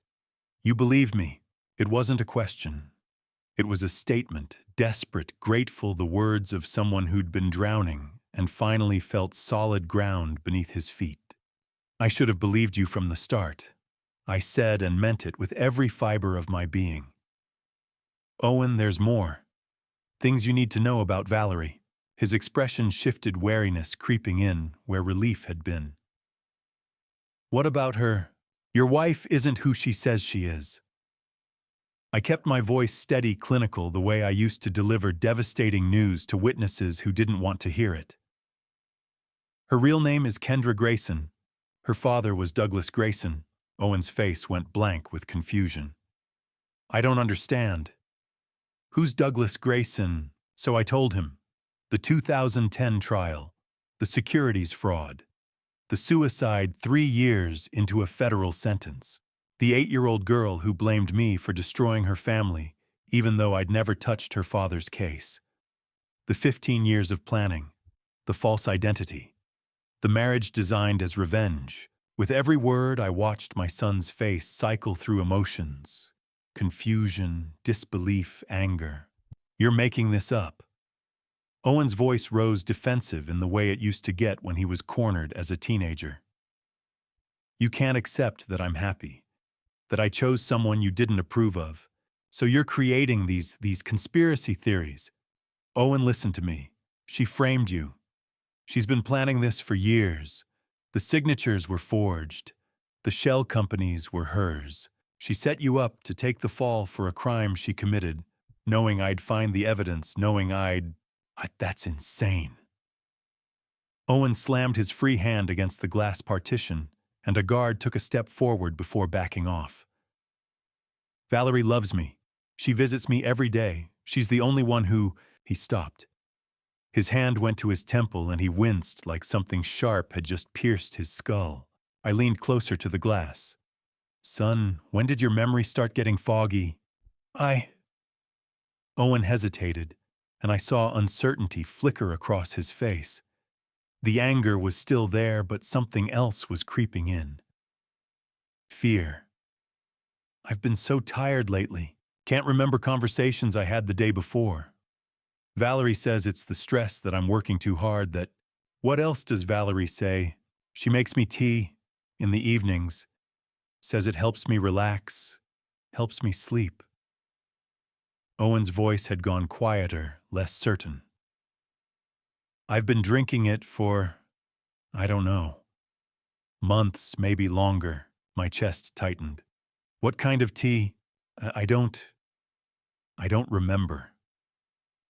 The confusion on his face deepened into something like panic. Why can't I remember Dad? Why can't I remember basic things like what kind of tea I drink every night? I gentled my voice the way I used to when he was small and frightened by nightmares. Because she's been drugging you, Owen. Keeping you compliant, confused. So you wouldn't question the documents. So you wouldn't notice when things didn't add up. So your memory would be too foggy to defend yourself. No. But the denial was weak now, crumbling. She wouldn't. She married you to get to me. You're not the target. I am. You're just the weapon she chose to destroy me with. Owen sat very still. The phone pressed to his ear, his eyes unfocused, like he was trying to see through a fog that had been thick for too long. I could see him struggling, wanting to defend the woman he'd loved for 7 years, but also feeling the pieces click into place with horrible, undeniable logic. "Be 5 minutes," the guard called. "If what you're saying is true..." Owen's voice cracked. Why, what did I do to her? Oh, nothing. You did nothing. This was never about you. Through the narrow window in the door behind me, I caught a glimpse of the waiting area. Valerie stood there watching us through the glass. She couldn't hear our conversation. The visiting rooms were soundproofed, but her expression was clear even from this distance. Cold, calculating.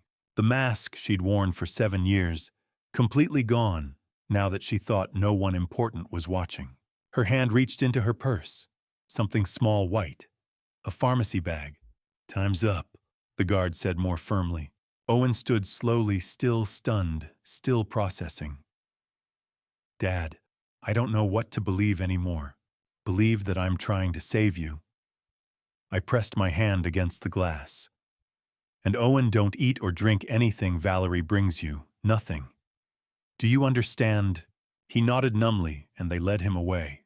I hung up the phone and turned toward the waiting area, my ribs protesting the movement. Valerie was gone. But on the chair where she'd been sitting, I saw something that made my blood run cold. A small pharmacy bag, white with the local drugstore's logo.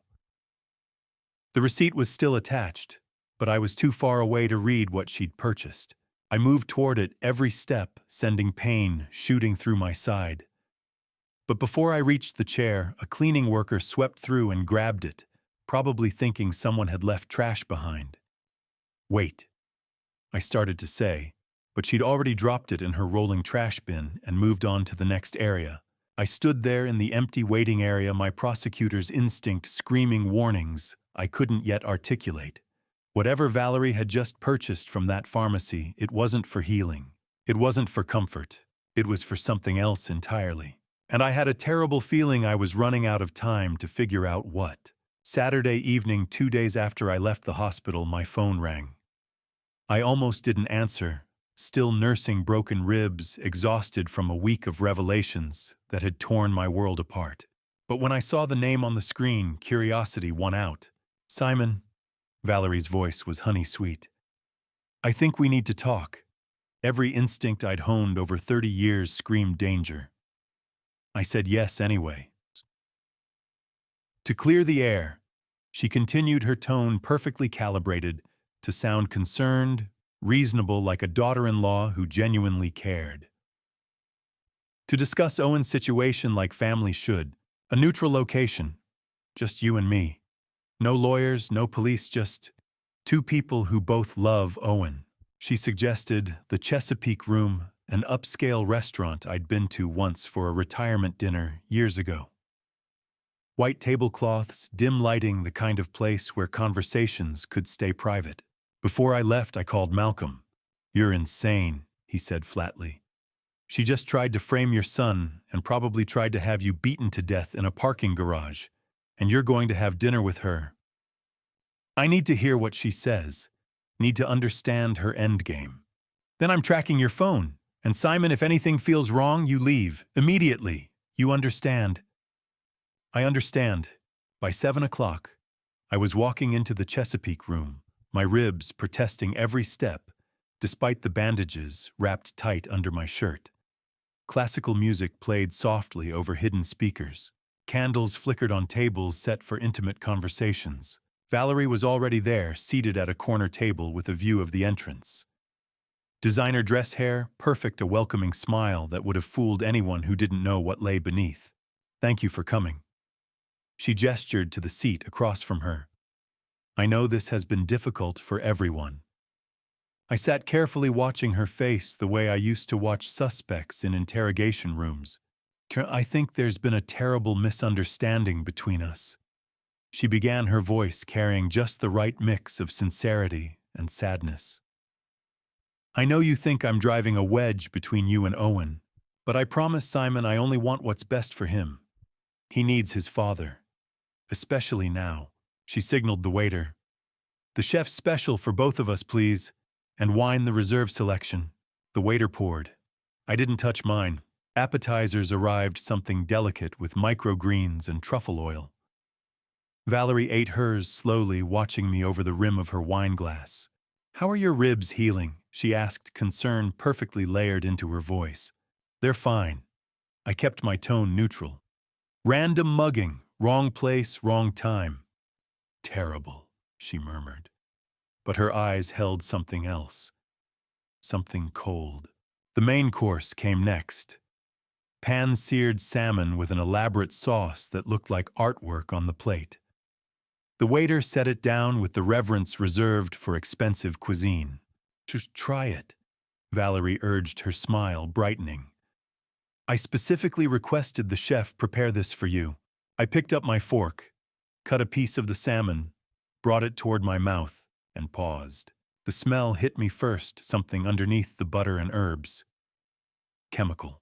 Faint enough that most people would miss it, but I'd spent years as a prosecutor learning to notice details others overlooked. And the wine, its color was slightly wrong. Darker than it should be. I put the fork in my mouth, chewed slowly. The taste confirmed what the smell had suggested, bitter underneath the sauce, wrong in a way that had nothing to do with seasoning. "How is it?" Valerie asked, watching me intently. "Excellent."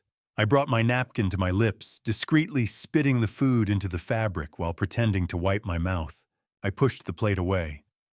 "Actually, I'm not very hungry. Hospital food killed my appetite. You understand?" Something flickered in Valerie's eyes. Disappointment, calculation. Whatever it was disappeared quickly behind her practiced smile. "That's unfortunate. The chef took special care with yours." She emphasized the word yours just slightly. Just enough for me to hear the intent behind it. I stood up slowly, my ribs screaming protest. "I should go. Thank you for dinner, Valerie." I paused at the edge of the table. "Or should I call you Kendra?" The mask shattered. For one brief, horrible moment, I saw everything she'd been hiding for 7 years. Pure hatred. Cold, calculated rage. The face of someone who'd spent 15 years nursing a wound that had festered into something poisonous. Then she settled back in her chair. And when she spoke, her voice had lost all pretense of warmth. "So you know. I know about Douglas, about Dorothy, about 15 years of planning revenge against a man who never touched your father's case. You destroyed my father." Her voice stayed quiet. "We were in a public restaurant after all, but the venom was unmistakable. I never even met your father. I wasn't the prosecutor on his case. That was Bernard Lancaster. I was in a completely different division." Confusion flickered across her face, so brief I almost missed it. Then her expression hardened again. "Liar. Your face was everywhere. Every article, every broadcast. You were the one who—" "Check the court records," I said. "Public information.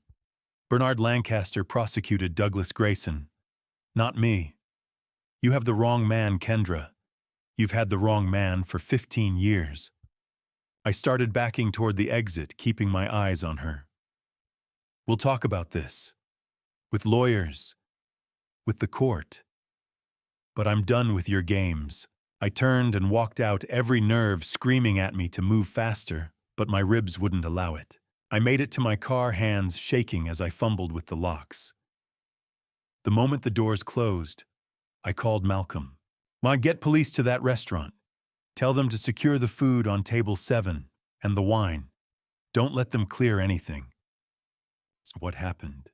"She tried to poison me." Malcolm arrived 20 minutes later with a contact from the police forensics lab. But Valerie was already gone.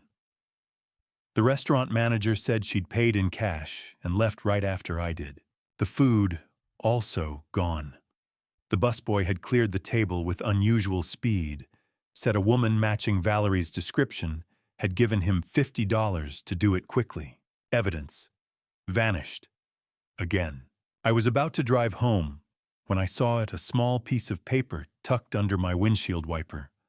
Folded once neat handwriting visible even in the parking lot lights. 5 words: "You should have stayed blind." The courtroom was packed on Tuesday morning, December 17th. I sat in the back row, deliberately out of sight, watching a judge decide my son's fate. Malcolm had warned me not to let Owen see me. "You're a trigger for him right now," he'd said. "Let the system work." So I stayed hidden while the system worked exactly as Valerie intended. Judge Stephen Caldwell presided over the hearing. I had stood before him dozens of times during my career. He was thorough, measured, and known for reading every brief. Today, he was the same man I remembered, calm, methodical, unhurried. Assistant District Attorney Samuel Wright presented the prosecution's argument with confidence. Your Honor, the defendant has access to offshore accounts embezzled approximately $850,000 and demonstrated sustained deceptive financial behavior. He represents a clear flight risk. Owen's public defender, Patrick Donnelly, looked young and overwhelmed, but determined. Your Honor, Mr. Brennan has no prior criminal record. He is a lifelong resident of this community. His wife is present and prepared to support him fully during these proceedings. I watched Owen at the defense table wearing an orange jumpsuit that seemed too large on his now thin frame. He'd lost more weight. The dark circles under his eyes were unmistakable. His hands rested on the table, shaking slightly. Judge Caldwell reviewed the file in silence. The courtroom waited. Bail is set at $500,000, he said at last. The defendant will surrender his passport and remain within Hartford County pending trial. $500,000. I had that amount barely tied up in retirement accounts and home equity. My hand moved toward my phone, already calculating transfers and collateral. Before I could act, Valerie stood. Your Honor, she said, her voice perfectly composed. I can arrange immediate payment. She produced a checkbook. I recognized the bank instantly, a joint account. Money she had stolen now being used to free the man she framed. Judge Caldwell nodded. The clerk will assist, just like that bail was posted. Owen was released into Valerie's custody. I was sidelined before I could intervene. Outside, the courthouse steps exploded into chaos. Cameras, microphones, shouting reporters.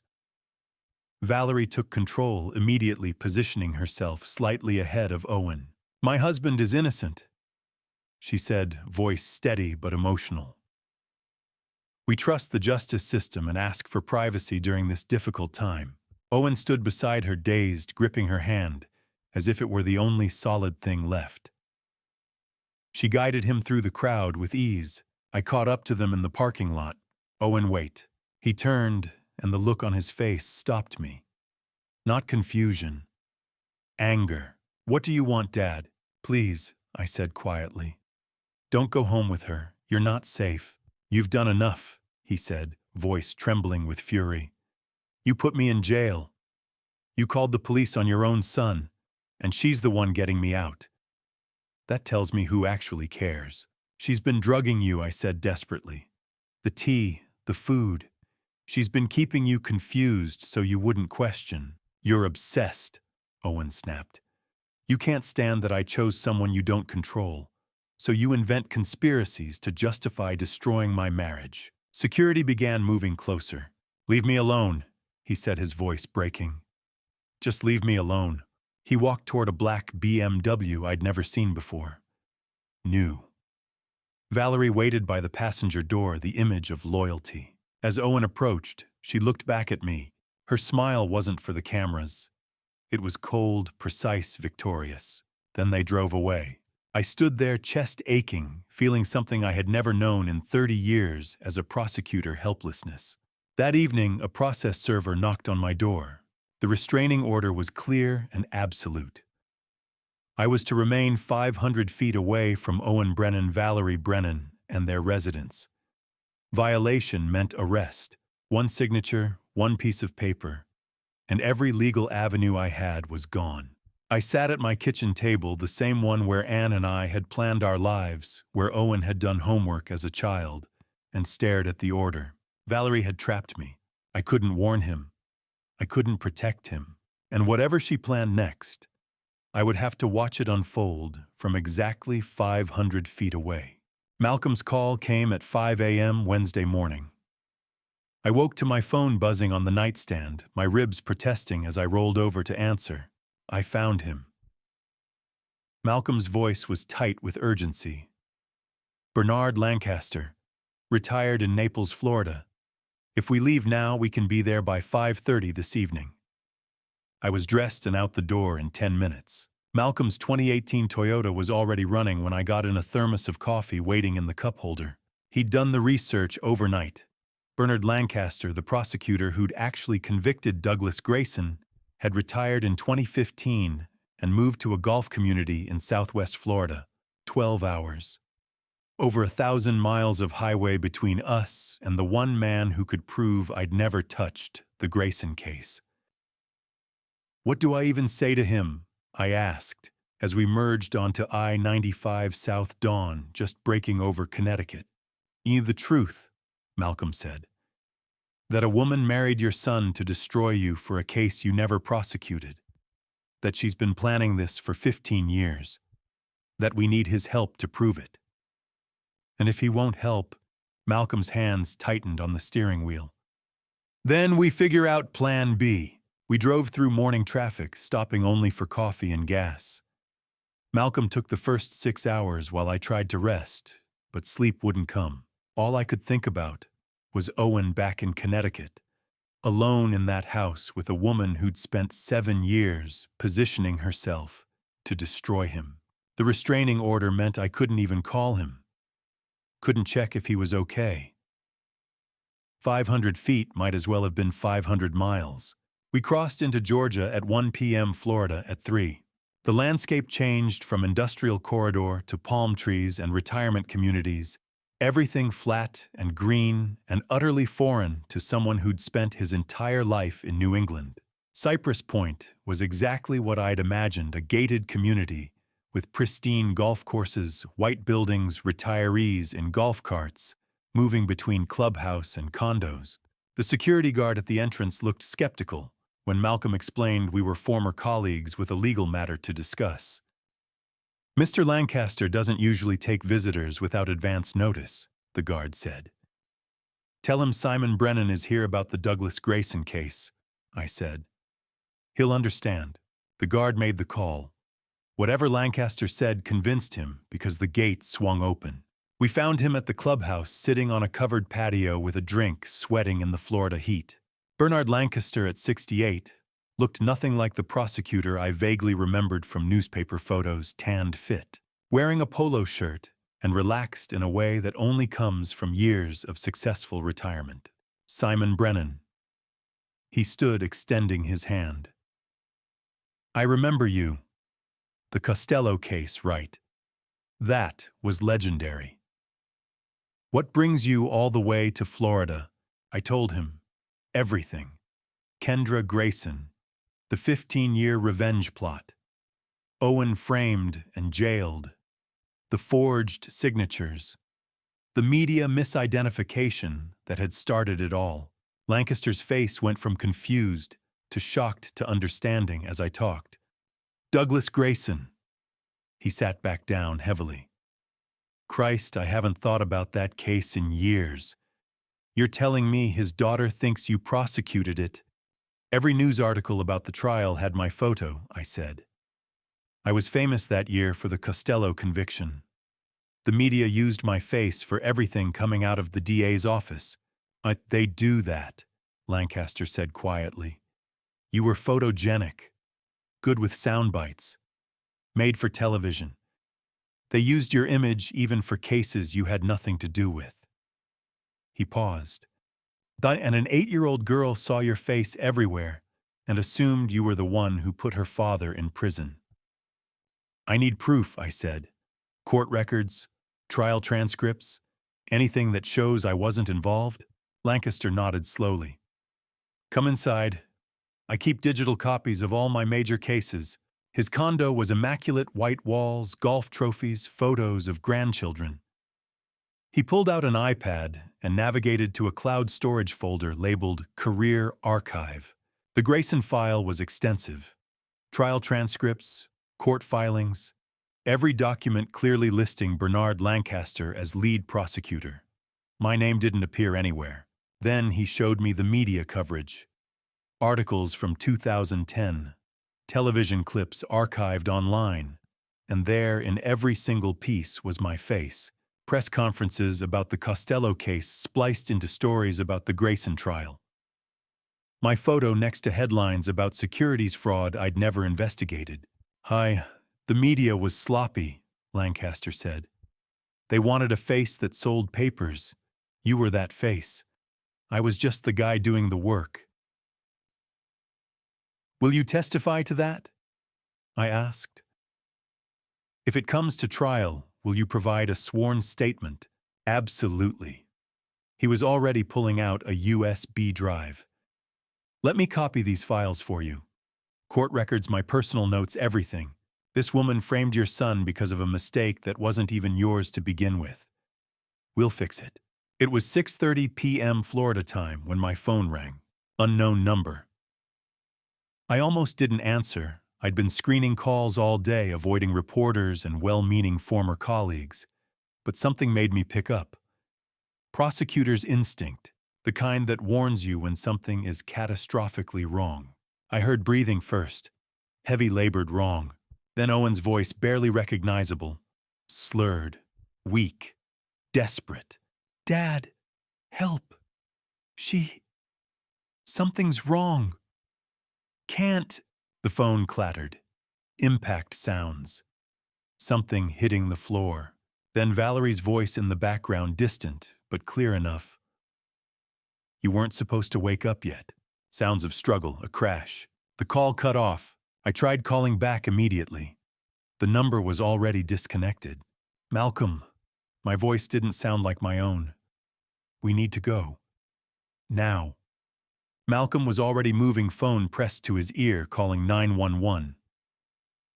I stood frozen on Lancaster's patio, my son's weak voice echoing in my mind, understanding with horrible clarity what I'd just heard. Valerie wasn't waiting anymore. Whatever her endgame was, it was happening right now. How fast can we get back? I asked, running after Malcolm to the car. He was already starting the engine. 12 hours if we drive straight through and break every speed limit. I looked at my watch. 6:30 p.m. Florida time. Owen was over 1,000 miles away, possibly dying. And I had 12 hours of highway between us. Drive, I said. Malcolm's foot hit the gas, and Cypress Point disappeared behind us in a blur of palm trees and panic.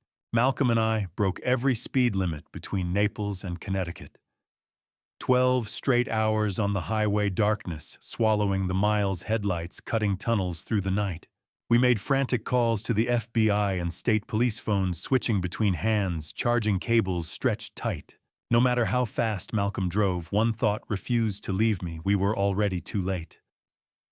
The call to FBI Special Agent Nicole Bradford came at 3:45 p.m. somewhere between Naples and the Georgia state line.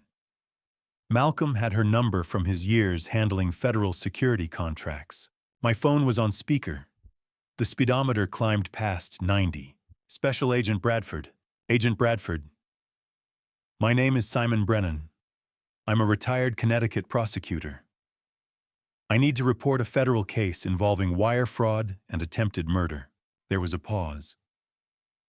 Mr. Brennan, slow down and give me specifics. I couldn't slow down. My son Owen Brennan was framed for embezzling $850,000. The real perpetrator is his wife Valerie Brennan, real name Kendra Grayson. Her father Douglas Grayson was convicted of securities fraud in 2010. She's been planning this for 15 years. Right now, my son is dying in Connecticut while we're 1,000 miles away. Bradford's tone sharpened. Where are you? Northbound I-95, just past the Florida-Georgia line. Your son's location. 482 Thornhill Drive, Greenwich, Connecticut. Typing echoed through the line. I'm opening a case file. I need everything: documents, forensic reports, sworn statements.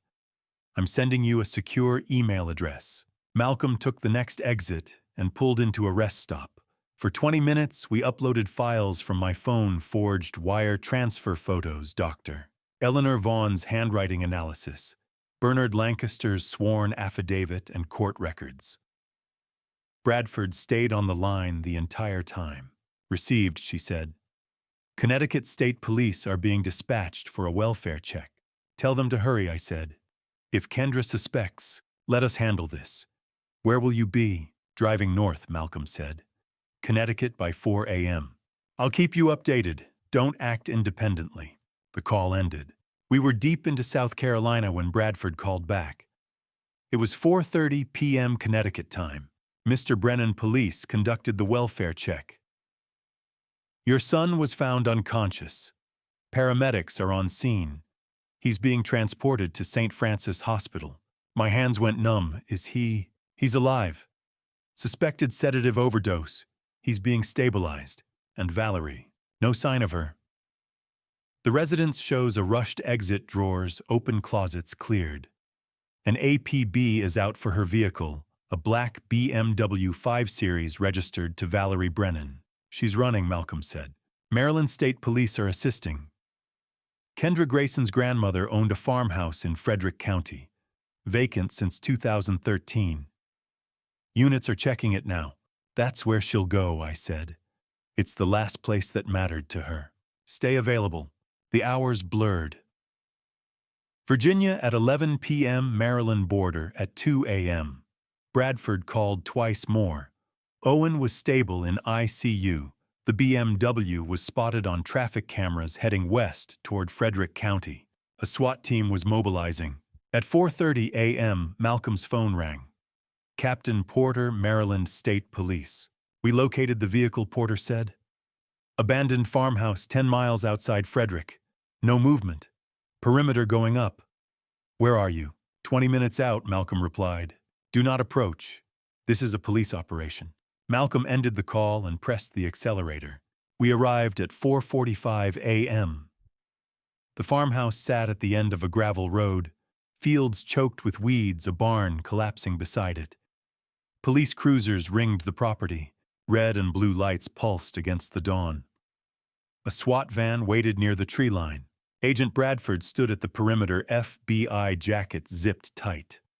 She raised a hand when she saw me. You stay back. That's my son's wife in there. This is federal. I'm the only one who knows why she's doing this, I said quietly. She thinks I destroyed her family. She's wrong. If anyone can reach her, it's me. Bradford studied me, then glanced toward the house. A single light burned upstairs. 5 minutes, she said. You don't enter without authorization. I walked toward the house, legs, stiff ribs aching from the beating weeks earlier. The porch boards creaked beneath my weight. Kendra, I called. I know you're inside. I know who you are. I know about Douglas. Silence. I stepped closer. I never prosecuted your father. That case belonged to Bernard Lancaster. I was assigned to a corporate fraud trial the same week. The media confused us. That's why my face appeared in coverage. Nothing. You've spent 15 years believing I destroyed your family, I said. It was a lie born from a journalist's mistake. I'm sorry for everything you lost, but my son didn't do this. He loved you. He still does. The door opened. Kendra stood in the doorway, backlit by dim light. Her hair was tangled, eyes red, face hollow. In her right hand, she held something small and dark. You're lying, she said. I'm not. Bernard Lancaster is in Florida. He has the records. I was never involved. Her hand shook. Your face was everywhere. Because of another case. Same week. Wrong man. My father died believing you ruined him. I know, I said. But hurting Owen won't fix that. For a moment her expression wavered. Then it hardened. You should have stayed blind. Behind me, Bradford shouted, Kendra Grayson, FBI. Drop the object. Step outside. Kendra looked at me once more, then stepped back and slammed the door. Footsteps echoed upstairs. Bradford pulled me back. We're going in. I stood on frozen gravel as SWAT advanced, wondering if I'd just made everything worse. I climbed those stairs slowly, both hands raised, so she could see them, every creak of old wood echoing through the silent house. At the top, backlit by a single lamp from the room behind her, Kendra stood waiting. In her hands, not a weapon. A file folder. It was thick, worn at the edges, the kind of thing that had been carried for years. Newspaper clippings jutted out from the sides like paper thorns. Kendra, I said softly, we need to talk. So 15 years. Her voice was tired, hollow, not triumphant, just empty. I've been waiting for this moment for 15 years. I took another step up. The wood groaned under my weight. Do you know what it's like? She continued. To be 8 years old and watch your father's life destroyed on television. I can't imagine, I said honestly. In every night my grandmother showed me these. She lifted the folder slightly. Every single night. She'd sit with me at the kitchen table downstairs and we'd go through them together. She wanted me to remember, to never forget what was done to us. She opened the folder. Newspaper clippings, dozens of them, spilled out, slightly held together by aging rubber bands and paper clips. Look, she said, turning the folder toward me. Every clipping had my face on it. Prosecutor's office secures conviction in major fraud case. Simon Brennan's winning streak continues. DA's office celebrates another victory. Photos of me at podiums on courthouse steps at press conferences. Younger, confident, completely unaware. Your face, Kendra said. Everywhere. In every article about my father. Every news report. Every story about his trial and his conviction and his death. It was always you. I reached slowly into my coat pocket. Kendra tensed. I need to show you something, I said. Please. I pulled out the USB drive Bernard Lancaster had given me in Florida. May I? I gestured toward a laptop sitting open on a dusty desk near the window Kendra's still powered on. She hesitated, then nodded. I moved carefully, inserted the drive, and opened the files. Court transcripts filled the screen, page after page of official records from United States versus Douglas Grayson, case number 10, CR 4891. You read the prosecutor's name, I said quietly. The lead attorney. Kendra leaned forward, squinting at the screen. Bernard Lancaster, on every page. Motion to admit evidence. Bernard Lancaster, Assistant United States Attorney, presentation of witness testimony, Bernard Lancaster. Closing arguments, Bernard Lancaster. Simon Brennan's name appeared nowhere in the official record. Kendra's hands began to shake. No. Grandmother showed me. Those were media photographs, I said. That year I was famous. I'd just won the Costello organized crime case, the biggest prosecution of my career. The media used my image to sell papers, even for cases I'd never touched. They needed a face for the tough prosecutor narrative, and I was convenient. You're lying. I was never assigned to your father's case. I was in a completely different division, white-collar crime, not securities fraud. I never met Douglas. I never spoke at his trial. I had nothing to do with his conviction.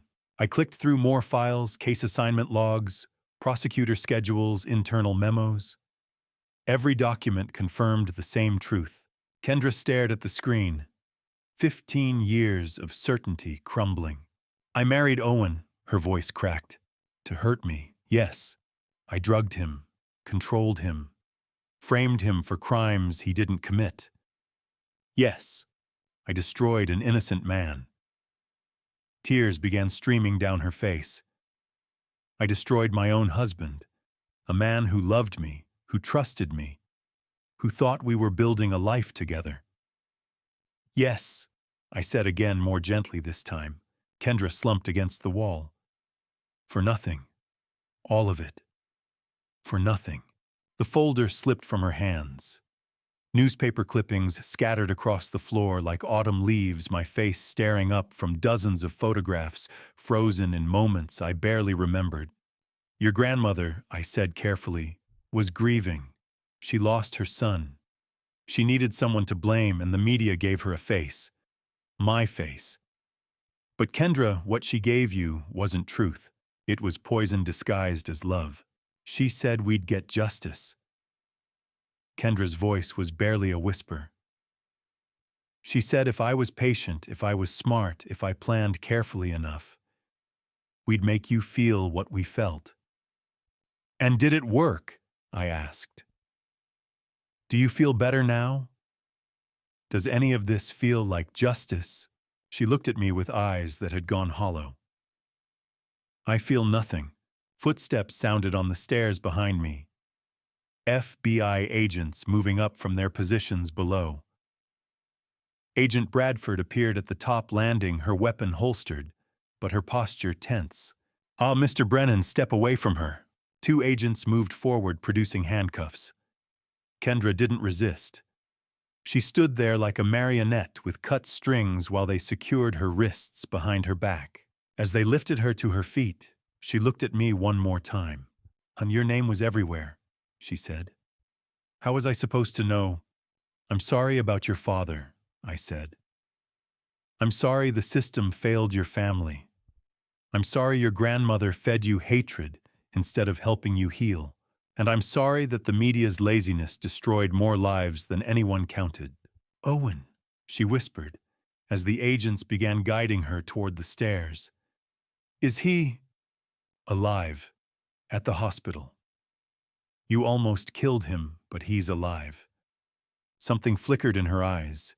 Relief, regret, or maybe love, that had once been real beneath all the layers of revenge. "Will you tell him?" She stopped, shook her head. "No, there's nothing to tell him. Nothing that would matter now." The agents led her past me down the stairs, their footsteps heavy on the old wood. I heard the front door open, then close, car doors slamming, an engine starting. I stood alone in Dorothy Grayson's farmhouse as dawn broke through the dusty windows, painting everything in shades of gray. Around me scattered newspaper clippings, my own face staring up from dozens of photographs. The face of a man who'd never known he was destroying a little girl's life just by getting his picture taken. Outside, I heard car doors close, engines rev. Kendra was being driven away in federal custody to Hartford, to arraignment, to trial, to prison. The revenge plot that had consumed 15 years of her life was over, and I felt nothing but a bone-deep sadness for Owen, for Kendra, for Douglas, for all the lives that hatred had shattered. 15 years of planning, 7 years of marriage, one careless moment by a photo editor who needed a recognizable face for the morning edition, and countless lives ruined because no one thought to check the truth. I bent down and picked up one of the clippings, a photo of me from 2010, standing on the courthouse steps, with my briefcase looking confident and righteous. I didn't even remember that day. It had been just another case, just another press conference, just another moment in a career full of them. But for an 8-year-old girl watching her father's world collapse, it had been everything. I heard Agent Bradford's footsteps on the stairs. "Mr. Brennan, we need to take your statement, and then I imagine you'll want to get to Connecticut to see your son." "Yes," I said, letting the clipping fall back to the floor. "Let's go home." 6 months after that December night in Maryland, after the arrests, the headlines, and countless hours spent beside Owen's hospital bed, I sat in a federal courtroom and watched a judge sentence Kendra Grayson to 25 years in prison. But that wasn't where this story truly ended. It ended on a quiet Sunday morning, standing beside my son at his mother's grave, finally at peace. But first, the trial, June 2026. Federal Court, Hartford. The courtroom was full, journalists, legal observers, and members of the public who had followed the case for months. This time, I wasn't a prosecutor. I was just a father watching justice take its course. Kendra sat at the defense table in a gray suit, hands folded, expression empty. The woman who had executed a 7-year revenge plot looked small now, nothing like the confident hostess who had welcomed me into her home. The charges were read: wire fraud, identity fraud, attempted murder, conspiracy. Each a federal offense, each carrying years behind bars. I testified. So did Malcolm. Dr. Eleanor Vaughn explained the forged signatures. Bernard Lancaster appeared via video from Florida, confirming I had never prosecuted Douglas Grayson. FBI forensic accountants traced the stolen money through shell companies and offshore accounts. Owen's medical records showed dangerous sedative levels, evidence of long-term poisoning. The evidence was overwhelming. The jury deliberated for 3 hours. Guilty on all counts. At sentencing, Judge Margaret Collins looked directly at Kendra. Ms. Grayson, you destroyed innocent lives based on a mistake you never verified. Revenge without truth is cruelty. This court sentences you to 25 years in federal prison with restitution of $850,000. Kendra showed no reaction.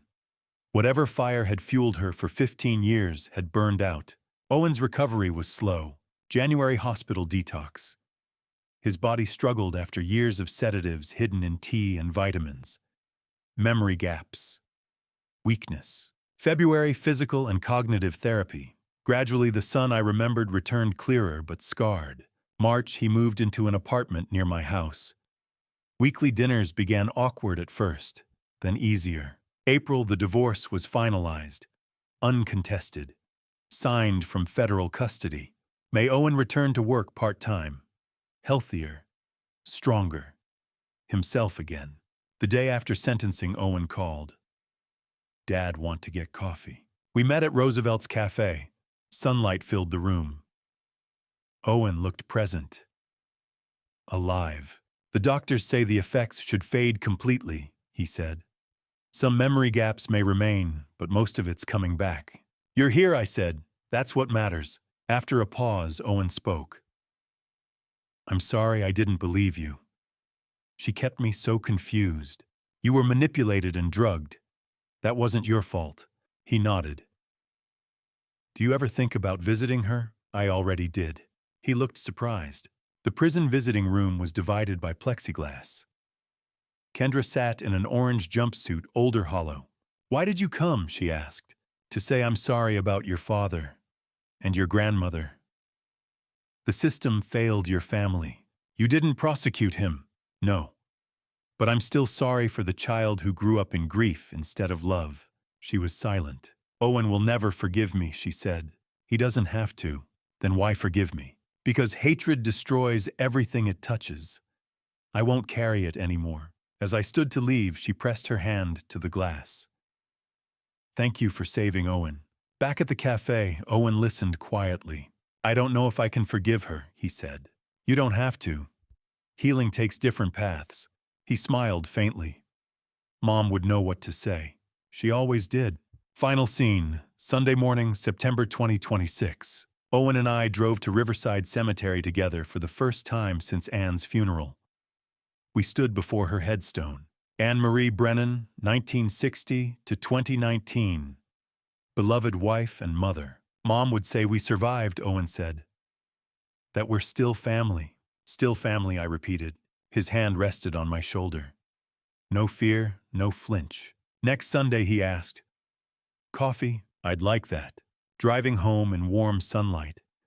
I reflected on everything I'd learned about truth, about hatred, passed down, about forgiveness, earned slowly, about how love, imperfect but real, is stronger than revenge. Some things just take time, and some things are worth waiting for. And to you listening to this story, remember this. I spent 30 years as a prosecutor, believing that truth and justice were always clear-cut. But this family story taught me that sometimes the most dangerous lies are the ones we never think to question. God has a way of revealing truth in the darkest moments, even when we've lost all hope. Standing in that Maryland farmhouse at dawn, watching 15 years of hatred crumble under the weight of documented evidence, I understood that divine timing isn't always comfortable, but it's always purposeful. Prayer kept me grounded when my son's life hung in the balance, and faith gave me the strength to forgive the unforgivable. If I could go back, here's what I'd tell my younger self. Don't let pride keep you from asking hard questions. Don't assume that, because someone loves you, they can't deceive you. And never ever let 6 months of silence with your child go unexamined. That dad revenge story Kendra orchestrated against me, it only worked because I wasn't paying attention. Because I thought being right mattered more than being present. This family story isn't just mine, it's a warning. To parents, stay connected to your children even when it's uncomfortable. To sons and daughters, communicate before resentment builds walls. To anyone seeking dad revenge or any revenge at all, remember that Kendra spent 15 years destroying innocent lives, and it brought her nothing but a prison cell and a lifetime of regret. In my personal opinion, the real villain of this family story wasn't Kendra. It was unchecked grief, lazy journalism, and our collective failure to verify truth before passing judgment. We live in an age where anyone can be destroyed by a photograph taken out of context. That terrifies me. So please, if this story moved, you leave a comment below sharing your thoughts. Have you ever been caught in a web of misunderstanding? How did you find your way back to truth? Subscribe to this channel for more stories like this, and share this video with someone who needs to hear it. Thank you for staying with me until the very end.